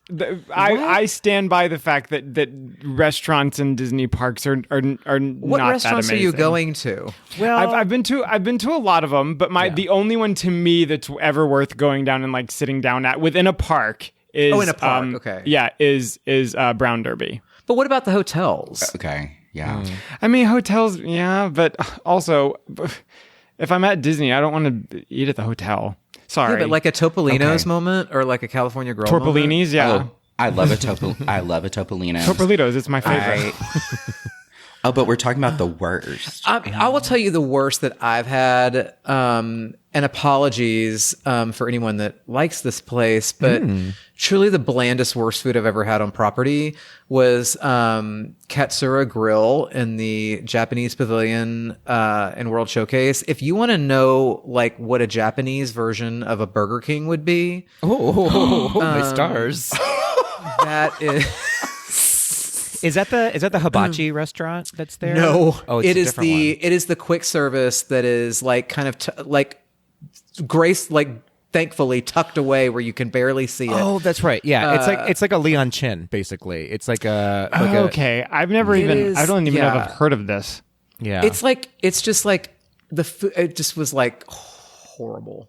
Yeah. To me, if you want to go to Disney for the food, go during an Epcot festival and eat. That to me, that's the only time it's worth spending money. Yeah. Okay. I have a controversial but brave opinion. Animal Kingdom's food across the board. She brings it to you every ball, honey. That's fair. I would say that they have the best food on average. Yeah. Yeah. On average, have you eaten at Yak and Yeti? Yak and Yeti is that girl. Well, yeah. But Nomad Lounge is that girl. Yeah. A Nomad Lounge is that girl. Fair. You're right. Fair. Okay, but the worst for you, Ryan, what do you think is the worst for you? Worst for me is going to be Pop Century Cafeteria. Oh, ouch. Ouch. Fair. And Wait, don't get what me is wrong, that? What is I it love called? pop. It's called something, isn't it? Yeah, I think you're right. It is called something, but I don't know what it's called. like- and don't get me wrong, I love pop. Century. Like, is it Century Hall? Is that it? Is that what it's called? I think Something so. like that? I used to always stay at Pop whenever I came to Disney before I moved here. It'll always have a special place in my heart. But in my mind, I'm always like, y'all need some pepper and some hot sauce. Like, just kick it up just a little bit. Well, I mean, to be clear, Just a little bit. any of the resort hotels, their cafeterias are not great. I mean, they're all No. kind of very similar. So go there and get like an egg and then call it a day. Like, don't don't An waste your egg. A single egg. and put some hot sauce on it. But yeah. I don't know. I tend to, Kale, I have to say, you and I talk about this a lot, but like, We do. sit down restaurants at Disney are not worth the price tag. I completely agree. Almost 90% of the time, I would say. Mhm. There are a couple of hidden gems that are like, okay, cool, this is worth the price tag. I would give you that. But I mean, you Yeah, can I'll give you get that can too. get really good walk around snacks that will That's- fill you I- up I've- for I feel the same way. $5-7. See, Yeah. Kale, this is why I think you would like Disneyland so much, because the quick service food in Disneyland is so It's next much, level. It's next level. I would agree. So with I that. remember It's so good. the worst like food that I remember having at a Disney park was I know that we were at me and Mark and Roger, the Steamboat Willies, were at Magic Kingdom, and it was the sort of food pavilion right across from It's a Small World, and they had these sort of like tater tot macaroni bowls, and they looked amazing in the picture. And I remember us like eating them, and all of us finished maybe like a fourth of the one we got, and then we went to Country Bear Jamboree, and I remember all three of us making eye contact with each other like as the lights went dim, and like we had to say nothing, but the eyes, all three of us were like, bathroom. The second this comes up, bathroom, like completely serious. And so it was, I didn't make, I'm just kidding. But Now, where was this again? Where was this again? it was at this, I don't even remember what it was called, but it was Is at, it the was, Friar, like the Friar? Is it the Friar's Nook? Is that what that's I called? think so, yes. Did you get those buffalo tater tot, like the buffalo loaded tater tots? I don't know if mine were, but mine was like this weird, like tater tot macaroni and cheese sort of, it was like a bowl. It was the most ridiculous thing I've ever seen. But do better. While we're dragging Disney restaurants, can we talk about how awful Coral Reef is?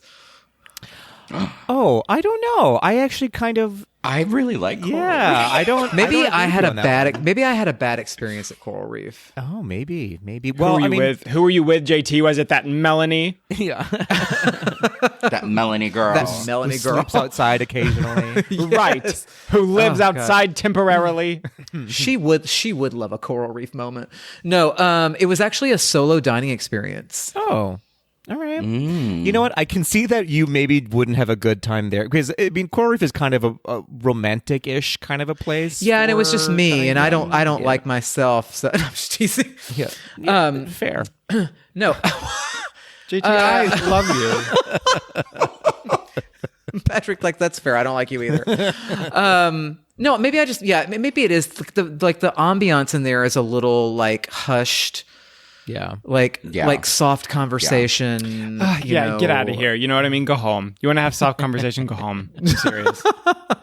You don't want to boy. talk? Leave. Oh boy. Okay. Yeah. Anyway, sorry. No, you're good. Fair enough. Well, the answer is at Mikey Likes It. Everywhere is the worst experience. Apparently, Bring a sandwich to the park. Yep. Wow, we don't like food at Disney. Great, good to know.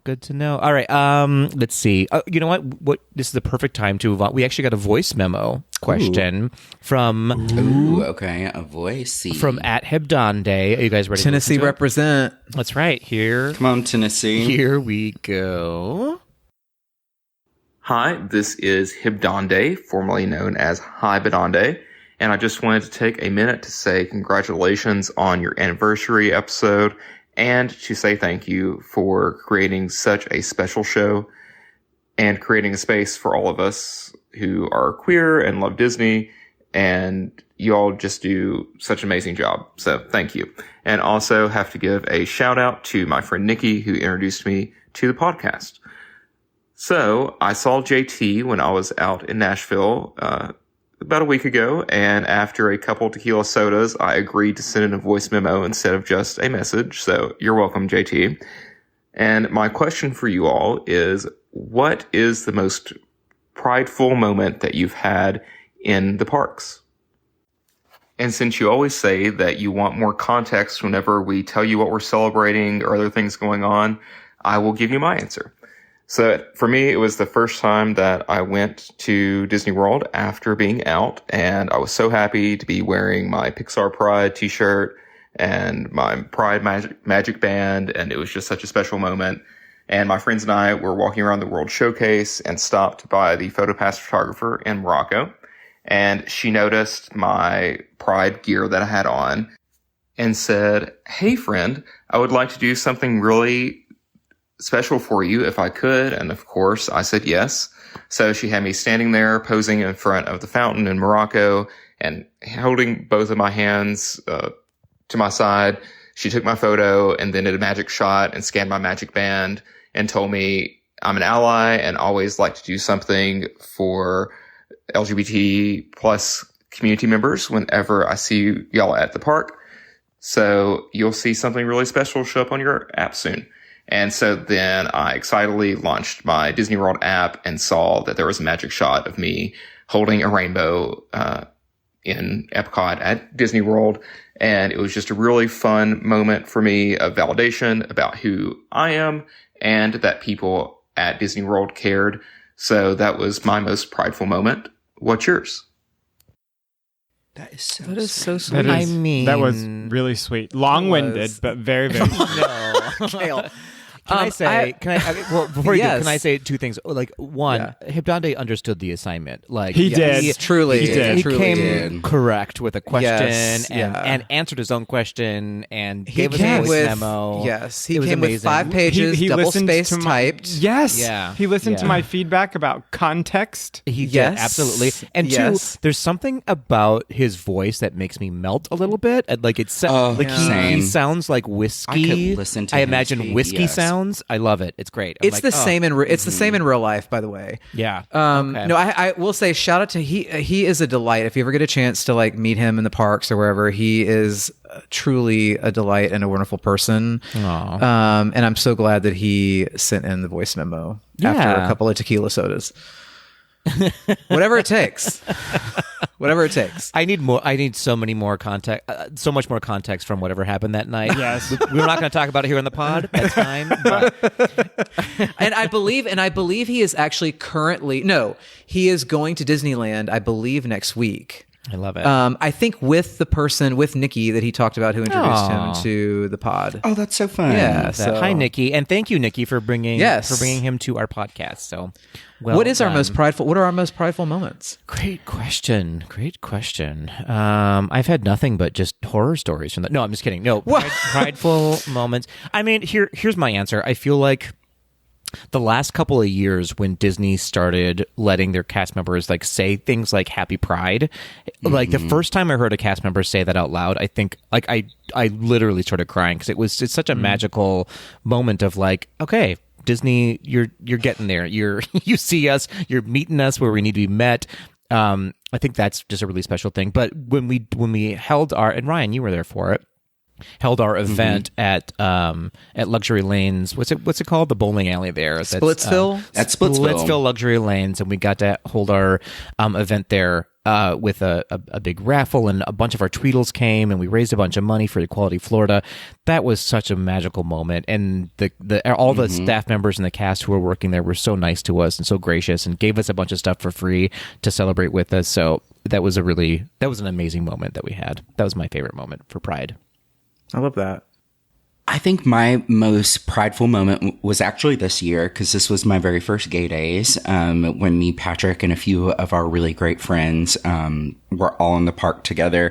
And there was one moment that we were taking pictures in front of a mural, and then there was a lot of other queer couples / queer people that were in line, and we would take, like, one group would take the picture while the other group was taking the picture for them, and we were cheering each other on, like, making each other other laugh in the pictures, and it was just the epitome of queer joy. And everyone in the line, there were so many different forms of gender expression and also orientation represented in that line. And so just the unity that comes from being queer, regardless of gender and orientation, it was just like in the air in that moment. And I was living for it.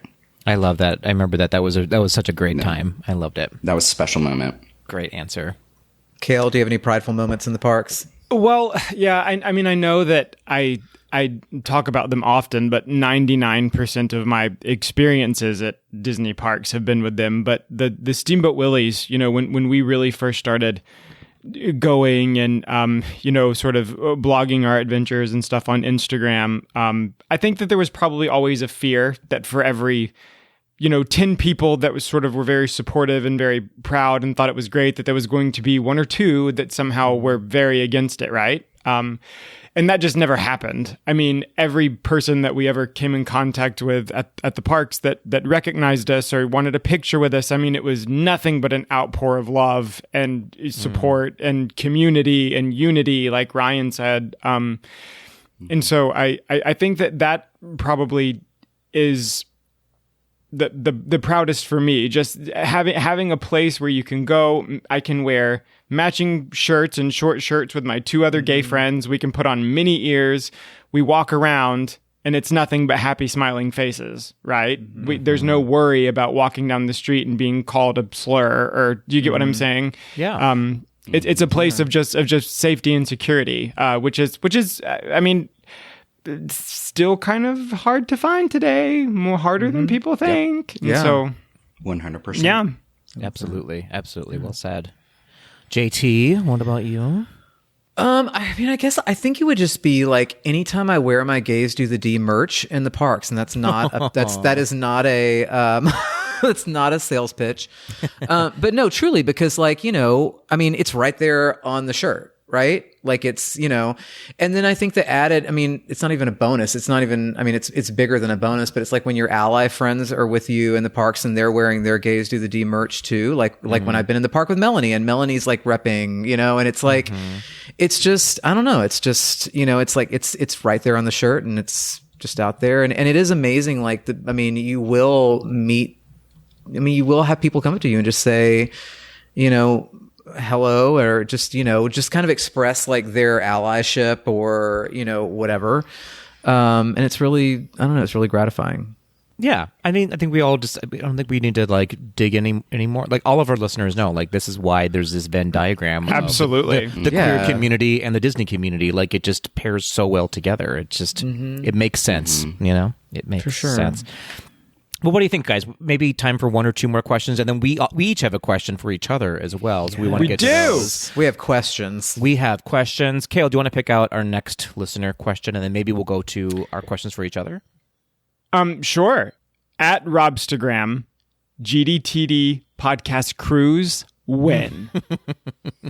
Win. Yeah, that is a good question. Good question. That is a good question. I mean, we keep talking about it, right? It just, I feel like it needs to happen. It needs to happen. You know what? Let's throw this back at our Tweedles. Like, when do you guys want to go? Because I feel like we should have a meet and greet, like a cruise that we all sort of like, we're all going to go on this date. Tweedles, get your tickets as well. Let's have a thing and do like some live Instagram moments.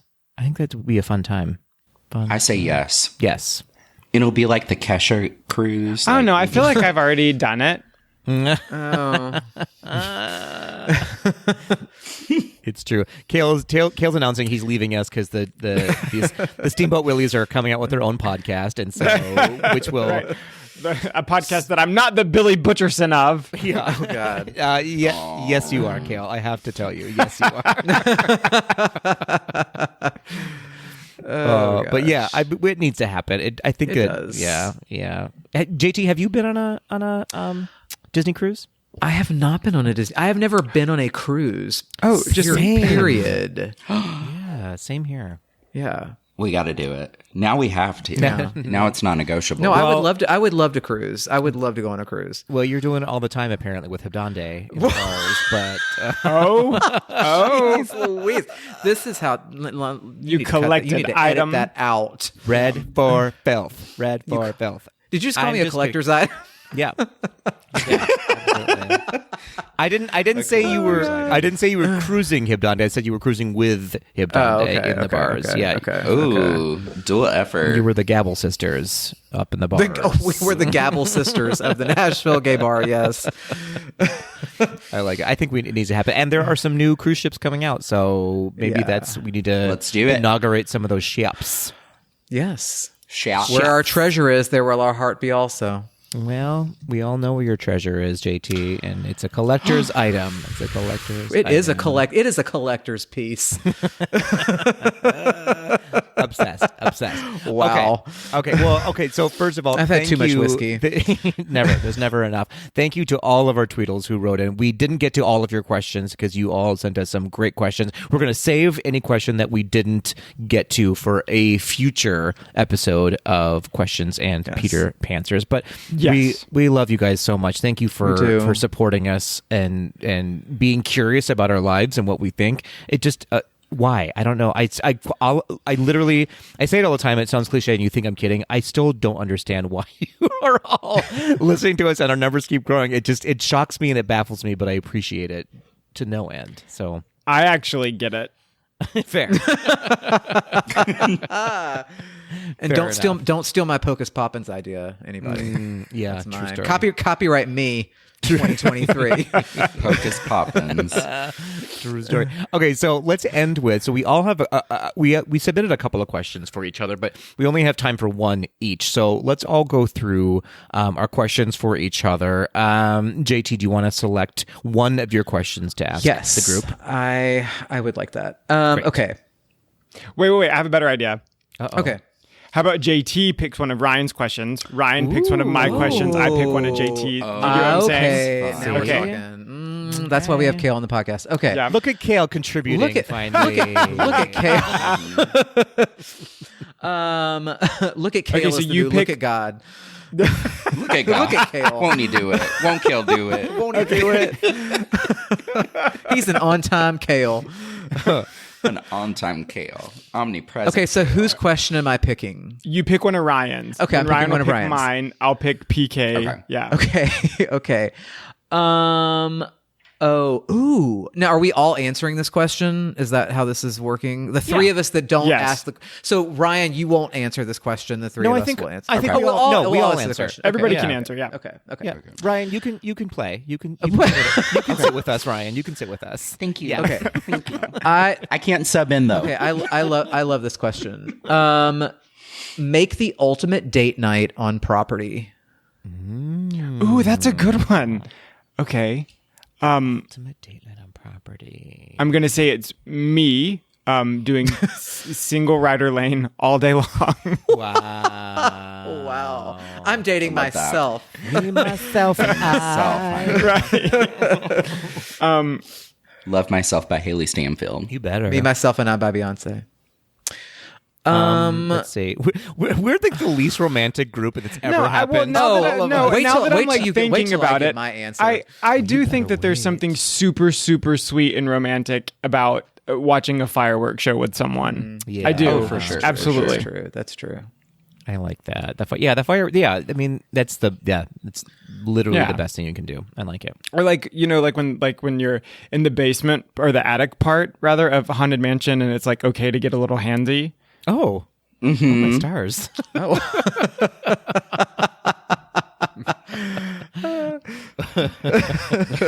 Those grim ghosts are grinning for a reason. Room for one more. Okay. 99 happy haunts. Not everything's dead. Yeah. Hurry back, y'all. Goodness. Let's see. Be sure to bring your plan B. I think.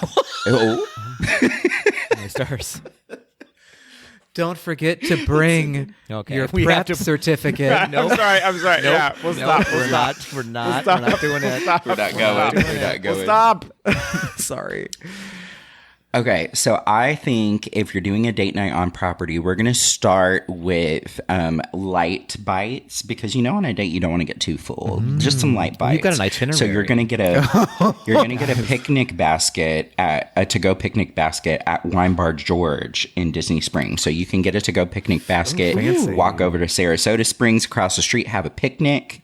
It'll be really cute and very dreamy. Then after that, you're definitely going to go watch the fireworks in Magic Kingdom. And after that, you're going to hop on the monorail, close out the date with drinks on drinks at Trader Sam's. I want to go on a date with Ryan. Yeah. Okay. Oh, I'm a romancer. Okay. I'm a big romancer. I like it. Double Taurus, so I love some canoodles. Got it. Ryan's a romancer. Kale's a necromancer. You took it right out of my mouth. I was literally about to say it if you didn't. Canoodles by the castle. I like it. Canoodles by the castle. I like that. Okay. I got one. Okay, this is sort of inspired by Ryan's a little bit, but I think that my date would be. We're maybe not even going to go to the parks at all. We're just going to hotel hop a bunch. Just experience. Okay, not the rooms. Well, we may end up in a room. Meet me at the hotel room. Forget about your we may end up. and meet me. Yeah, we may end up in a hotel room, but we're just going to go to all the fun, the beautiful hotels and walk around the properties, and we're going to have breakfast and lunch and dinner. I actually think that's drinks. Perfect. Yeah, that's cute. That's amazing. And then we can end at one of the hotels that has a view of the fireworks at the end of the night. I really suck. I do. Sorry. No, that's also very good. Thank you. I know. All right, JT, top of that. Okay, so we're going to do a progressive dinner. Ooh. Okay, come on, progressive dinner. And we're going to start out at I think we're going to start out at the Enchanted Rose bar at Grand Floridian. This is going to be a monorail progressive dinner. I love the Enchanted Rose bar. They have those truffle fries, the most amazing truffle fries on the face of the planet. So good. JT, I'm the date. Okay, so we're going to have truffle fries and cocktails at Enchanted Rose. Oh my gosh. And then we're going to take the monorail and have a very romantic dinner at California Grill by the window. And then we're going to California Grill. I'm just kidding. Well, and then I have rented out one of the boats for the fireworks cruises, and we're going to have dessert and champagne on the boat on Bay Lake and watch the fireworks over the castle. JT's got money. JT my said, DMs are open. JT said, I don't know how we're getting home, but I hope you really have fun tonight. Yeah. I don't know how you feel about selling your body in Orlando after the date, but my stars. no, joking. There's going to be about 50 other people on this boat in a minute. Just go blindfold yourself. No, that's the date. I like it. That's perfect. That's a good date. That is a good date. Well done. Well played. Thank you. I know. All right, Kale. Who's next? Who reads whose question next? Ryan will pick mine. Okay. I'm going to pick Kale's. Okay. Which Disney character best fits your podcasting style? Oh, that's a good question. I'm a journalist. That is a good question. I like this. I think mine. Okay, mine's going to sound really saccharine, but I actually feel like mine might be like a Jiminy Cricket type. Oh, Patrick, that's perfect. I think that's perfect. Yeah, you are Jiminy Cricket. That is perfect. You are because you are the conscience of this podcast. It's true. And tiny, just tiny. And it's really tiny, and just wrangling idiots around is really my job here on the pod. And you walk with a little umbrella cane and everything. Just kidding. No, I will always be our GDTD guide. I was hoping that someone would be like, "Oh, that's sweet," but you just it is. No, you are the guide. You are the guide. Always let our Patrick be our guide. It's very true. Tweedles, there was a 5-minute silent gap there in between when I said that. Okay. Patrick's like, "Oh, Carol." That's not Jiminy Cricket at all. Never mind. Think about your choices, Kale. Again, that was a little share. That was a little bit share. That's also JT, all he does is share. That's all amazing. roads. All roads lead back to All share. of them. That's amazing. All roads lead back. Snap out of it. I think we realized this tonight that JT can only do impressions of only Cher. do That's Cher. my Only favorite Cher. thing. Only Cher or It's Barbara only Cher. Streisand. Yes. Oh boy. Snap out of it. My podcasting style. So I feel like I a lot of times try to contrast whatever anybody else is doing because I sort of like levels, I think. And so because Patrick is sort of the Jiminy Cricket, I think I'm probably the Cusco. If someone gave Cusco a microphone, That's that's fair. I That is- completely agree with that. fair. I was literally just thinking fair. that myself. Fully on board. Fully on board with that. Yeah. Yeah, Kale will always try to touch the button for sure. Like always. Yeah. every single time. Every single time. I like it. All right, JT, Ryan. I feel like I'm about to shade myself with this, but Great. I mean, if I'm being totally honest, I feel like it could be. I feel like it could be Owl. Ooh, that's a good answer. I don't know. I actually That's like not- that answer. I don't know. I don't know. I need Ryan. You go. I need to think about this a little more. Oh man, this is hard. I think I give young Nala, specifically the watering hole. That is so. I think that's my on point.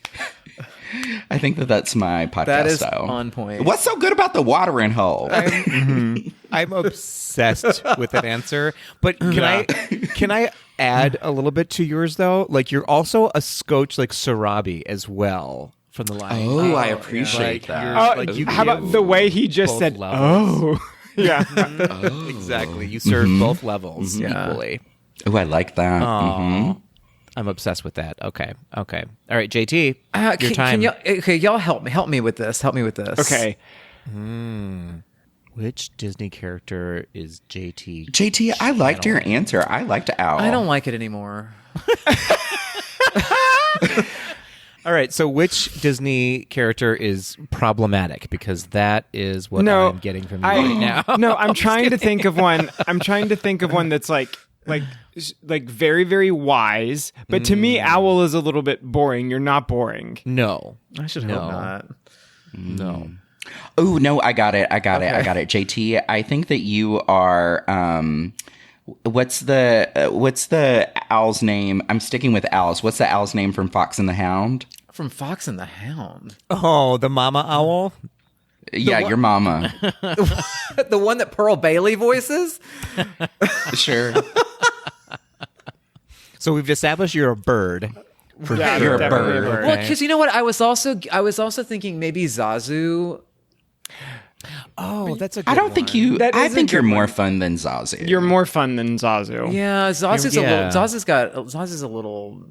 JT, you're too original. You're too original for listen, us to assign I am a my own character Disney to. character. Oh no! That's right. I got it. Okay. I think you're Chinsey. You would be the one to say, "Make me a Cub sandwich." That's you. I think we need to move on to the next question. Tweedles, you tell us what character you think my podcast style is. Who JT is? Who JT? Who me? You want a Cub sandwich? Who me? Oh my gosh. Who Okay. me? Now I will pick one of Patrick's. Ooh, uh-oh. Okay. Has being on the podcast changed your experience with Disney at all? Going to the parks, watching movies, etc. ETC. I would say, yeah. I would say that specifically when watching Little Mermaid, right? I specifically remember like making mental notes of like, oh, I need to remember that, like that sort of thing. Since being on the podcast, though, weirdly, I've only been to a park maybe twice, and so I haven't really, I guess, gotten to experience it too much. But I would definitely say that like it makes me appreciate it a lot more. Specifically, if you and I are going to recap a movie or do a take two, I really like that you and I will put the movie on and text each other the whole time. as if we're watching it together. Yeah. But yeah, I would say that it's definitely changed my experience with Disney. I think it makes me feel like closer to it. It makes me feel like I'm a part of a community. Oh, Yeah. I like that. I like that answer. What about you guys, JT? That's Ryan? because it's very good. Yeah. True story. I think it has. Yeah. I mean, I would agree with Kale. Like, it just kind of makes you, when you're watching a movie and you're going to recap it, like you think about it a little differently. I think going to the parks, like I think now when I go to the parks, I'm thinking about, I'm trying to come up with maybe like ideas for what we could talk about on the podcast, or like I try to remember maybe experiences a little more that I can like talk about, like if there's an experience, like a unique experience or something that happened or that kind of thing, I guess, and I think it's just made me appreciate Disney more. I mean, just in being with you three, and that's a really strong bond for us, and then in our Tweedles community, and just I think it just makes me appreciate what it is about Disney parks and movies that like makes us all like it, and like kind of really thinking more about what it really is about Disney parks and movies and things that draw us all to the same thing. Very much so. Yeah. It gave me a lot to think about. 100%. Yeah. How about you, Ryan? I think for me, I have a twofold answer to this. One, as our in the field correspondent, I try really hard whenever I go into the parks now, kind of like if it's in the middle of the week or something like that, to really make note of things that are special or things that I've never done before, or maybe just take note of things that I know that maybe not a lot of Tweedles have heard of, and try to bring that back into the podcast. And I think the second part of it, the podcast has taught me so much history. I know that we all joke that it's Kale's like least favorite segment, or we're like, oh no, here we go. But I never knew like the origins of a lot of things and how many Imagineers impacted so many things that we still do to this day. Like, for example, like Mary, what's her name? I just said that I have a better attention to detail and a better like understanding of Disney history, but you know what I mean? Like just some of those, I think that you have to know your history to really truly appreciate what it is now. And so it's really cool to have a full appreciation that I didn't have before. It's about Mary Blair. Mary Blair. Put some respect on her name. I know. I'm sorry. Put some respect on her name. I'm famously horrible with names, Ryan, so I'm with you on that. I just knew her name was Mary. Mary That's something. all I got. She knows her name. Mary something. Mary Blair. The watering hole. I love that. That's a great answer, though. Yeah, I think my answer will actually bleed into our next question from JT in that I feel like it definitely has changed my experience with Disney in that I feel like I'm constantly sort of on the lookout to scrutinize Disney a little bit more than I ever would have been to make sure that we are still a podcast who is creating a safe space for everybody. And so I always look for, is Disney doing that as well? If not, if ever Disney took a turn and decided that they're no longer okay with our community, then we're done with the podcast, And I think that I'm always I'm on the alert where I don't think I would have been prior to this podcast, if that makes sense. No, right? That's very fair. Absolutely. Yeah.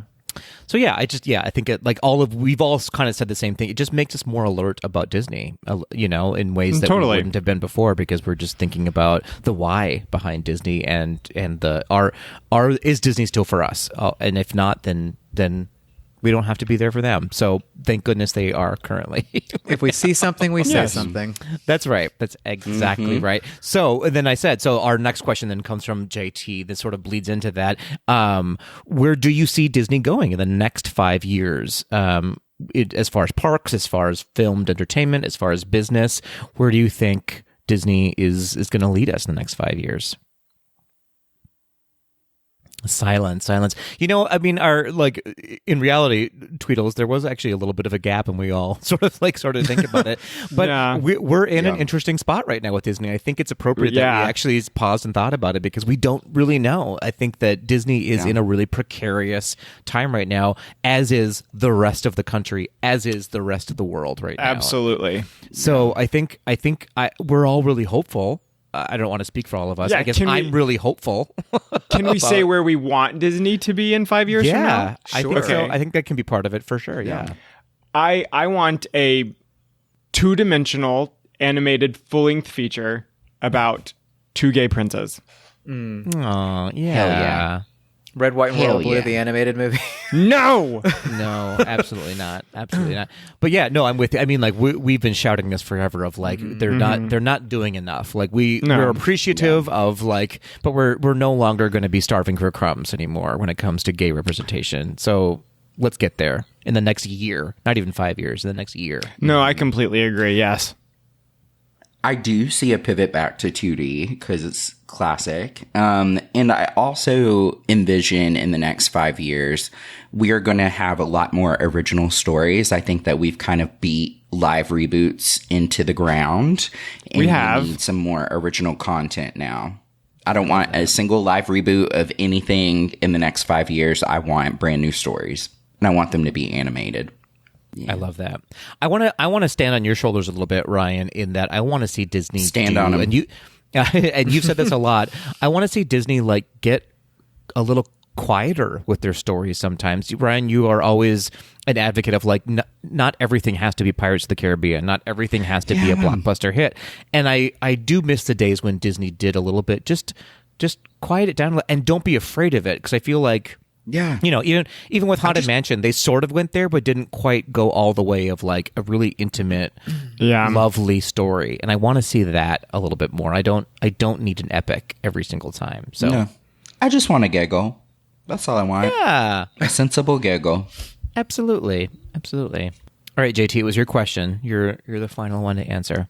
Oh, I mean, I think you all hit on really good points. I mean, I would say, where do I think it's going? I would agree. I think there's going to be less regurgitation of like stories that are already out there, because I think they're realizing that the well is run dry and the last few things have not really hit, right?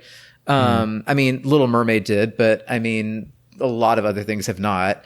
I think they're realizing that the Marvel well is running a little dry, and the Star Wars well is running a little dry. So I think they're going to have to like find some original stories, which that's how Disney was so good at that at one point, and they've just kind of, you know, I think it's been a little lazy storytelling. I think it'll be interesting to see where it goes from a business standpoint, because I think in 5 years we'll probably I would think we would have a different CEO. I think it'll be interesting to see like what the company is. Like, is the company going to get sold to another company? Like, is it, you know, I mean, there are some people who think that Bob Iger's ultimate goal is to stay in as CEO as long as he can and then sell the company to Apple before he leaves. Yeah. So I think, like Patrick, like you said, Disney's in a really interesting, like kind of precarious place. Very much so. I think even though they're like this massive entertainment company that rakes in billions of dollars, I think they're in a very fragile place right now. And so I think it'll be interesting to see, what do I want? I mean, I think I want all the things that you all said. I want more queer stories. I want more representation from underrepresented groups. You know, I want original stories. I think, you know, I want them from a parks perspective to get back to a little bit of more of the character and like wonder of the parks. I feel like every time a hotel gets renovated, it just ends up looking like sometimes like a Marriott, you know, like hotel. And so I just kind of want to figure out a way for them to, can they get back to like the wonder of, you know, going to a theme park and just that like immersion, you know, and maybe figure out a way to make it more affordable for more people to go. That part.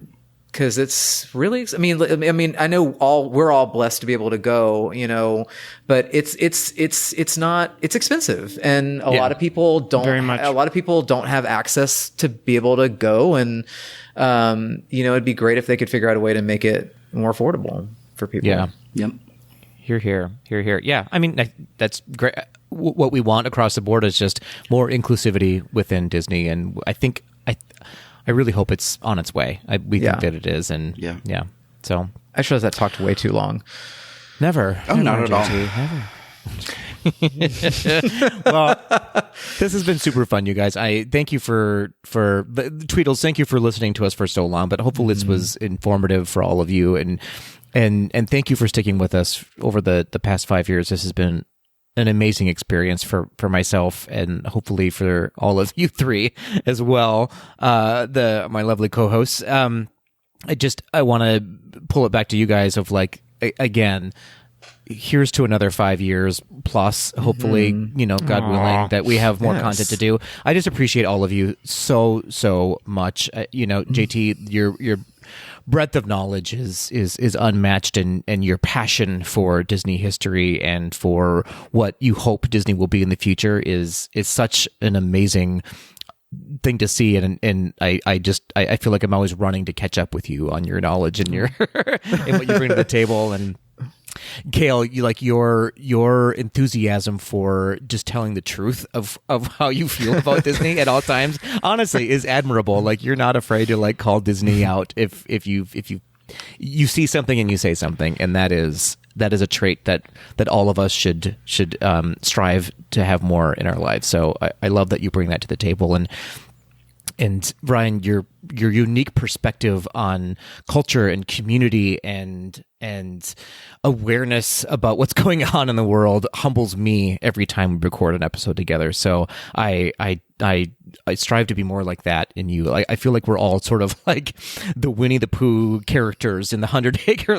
We all just sort of have these personalities that make up the 100 Acre Wood of GDTD. And so I really appreciate all of you for bringing authentically, unabashedly authentic voices to this podcast, and I know that all of our Tweedles feel the same way. So thank you, Patrick. for that. You're part of that too. And I have to say, I was trying to think today, because I was thinking about all of us, and I was trying to think of what is a word that I would use to describe everyone. And Patrick, for you, I think one of the things I appreciate about you the most, and not just with this podcast, but just in life in general, is you are so steadfast. Oh, you are so steady and just steadfast. And you are someone that when you think about people who are rock solid people, you're that kind of people. And I just think you're super steadfast, and just the work that you put into this show, for 5 years, and you've poured your heart and soul into it. And I hope you see the value in it. Because you've been in it longer than the three of us have, right? I hope you see the value and the joy that it's brought to people, and including the three of us, if I can speak for the three of us. 100%. But yeah. Oh, thank you. That's so, yeah. I do. I hope you all see the value that is going into this pod. Our Tweedles, let's throw it back to our Tweedles are so extraordinary. We have the most amazing listeners, and I don't even want to call you guys fans of the podcast, because I feel it's underrepresenting all of our Tweedles, because you're part of the podcast. Our Tweedles are the podcast, and I really believe that. And so thank you all for reaching out to us over these 5 years and being a part of our community, and keep doing it, because we all say it all the time. Our favorite parts of the podcast is talking about our Tweedles and what they're celebrating and what their perspectives are and what their opinions are. And so it's such a community that we have here, and I hope to just grow it and grow it and grow it over the years, and someday pass the torch and have it keep going. That's my dream for GDTD. It's that regardless of if I leave or one of us leaves, that it keeps going on for our Tweedles in the future, because I think we need the space. I think that we need a voice here where there hasn't really been one uniquely for this community. So All right, Forward. I'll get off. Yeah, I'll get off my emoji. So, anything else you guys want to add to that before we kick it into some quick D? No, let's do it. I'm tired. This podcast has been 5 years long. It's true. We have more drinks to consume. So let's get on with it. Thank you, Tweedles.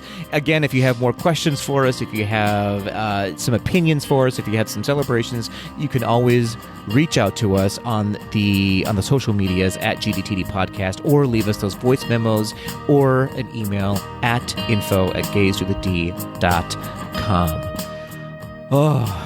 Who's ready for bed, you guys? I'm so tired now after all that time. Some quick D and some bed. Quick D in bed. That's the way life should be. Amen.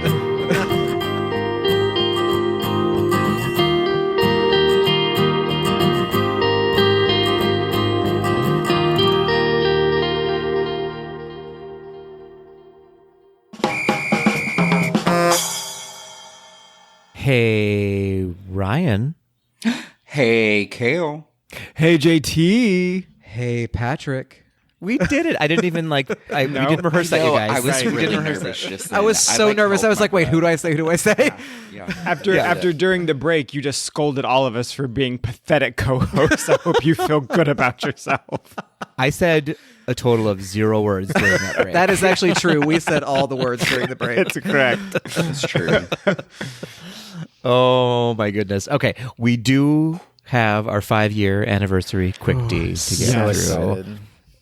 And after 5 years, D. that's right. I was going to say, after 5 years, no one's getting any D of any kind, but we're going to give you some quick D. You know what I mean? Yeah. You know what I'm saying? Make it quick. Heard that. Yeah, if you do get it, it's quick. All right. So we had one question come in, and I think it's actually a really good question for us specifically. Okay, so it is from @run.dive.jwr, who asks, love ya, of all the Disney witches, who is the supreme? Ooh, this is such a good question. It's a great question for us. I mean, we're the coven. It's happening. Maleficent is the supreme. It's got to be. I was going to. It's got to be Maleficent. Yeah. Because she doesn't she reign over all the forces of hell. I mean, yes, it's got to be. I mean, like all of them. She's the Not mistress like of evil. It's like in the all of them, subtitle. Yeah. Mm-hmm. Yeah, that's true. She is the mistress of evil. Okay. Can I make a case? No. For Mad. Okay, great. No, go. Can I make a case for Mad Madam Mim? Ooh, maybe secretly. I'm going to need some being exhibits. The head witch. I mean, like, listen, she fights Merlin of all. I mean, Merlin's like the wizard of all wizards. She can fight Merlin, and she's kind of she's an underdog. Like, I don't know. I feel like maybe she's secretly the most powerful witch. I just feel like Miss Robichaux's School for Girls would eat her alive. Yeah. I just feel like Maleficent would come into Miss Robichaux's and just run a tight ship. Yeah, I agree. So I have a thought. Mm-hmm. I'm going to throw in Whitney Houston's version of the fairy godmother into this, simply because her magic manifests itself as squiggles. So that is my vote. And she even squiggles her head when she goes that last little she lick even on Impossible. squiggles her head. She's got squiggles in her hair. She's got squiggles coming out of her hands. She's got her neck is on a squiggle. It's so iconic. She said, "Why are you down there? Why are you down there? You should be up here. Why are you down there?" Oh my gosh. I'm on board. I think. I mean, you convinced me on that one. I feel like. Yeah, Ryan. Yes, the squiggles. I completely agree. It's Miss Houston. That's our Miss final Houston. answer, Miss Houston. Yeah, she said impossible. Yeah. Oh. Why are you down there? Down there. So stupid. I love you guys so much because we're all so stupid. I know. Why are you down there, darling?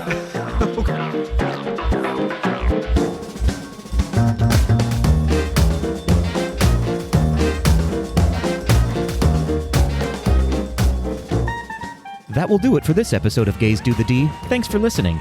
To become a patron of the podcast, visit our website at gaysdothed.com/donate. For a donation of any amount, you can receive exclusive Gays Do the D content and help us continue to bring you the very best Disney news and discussion. Continue the conversation after this episode on Facebook, Instagram, and Twitter at GDTD Podcast. Submit your questions or show ideas to info@gaysdothed.com. Have a great week, everybody. See ya real soon.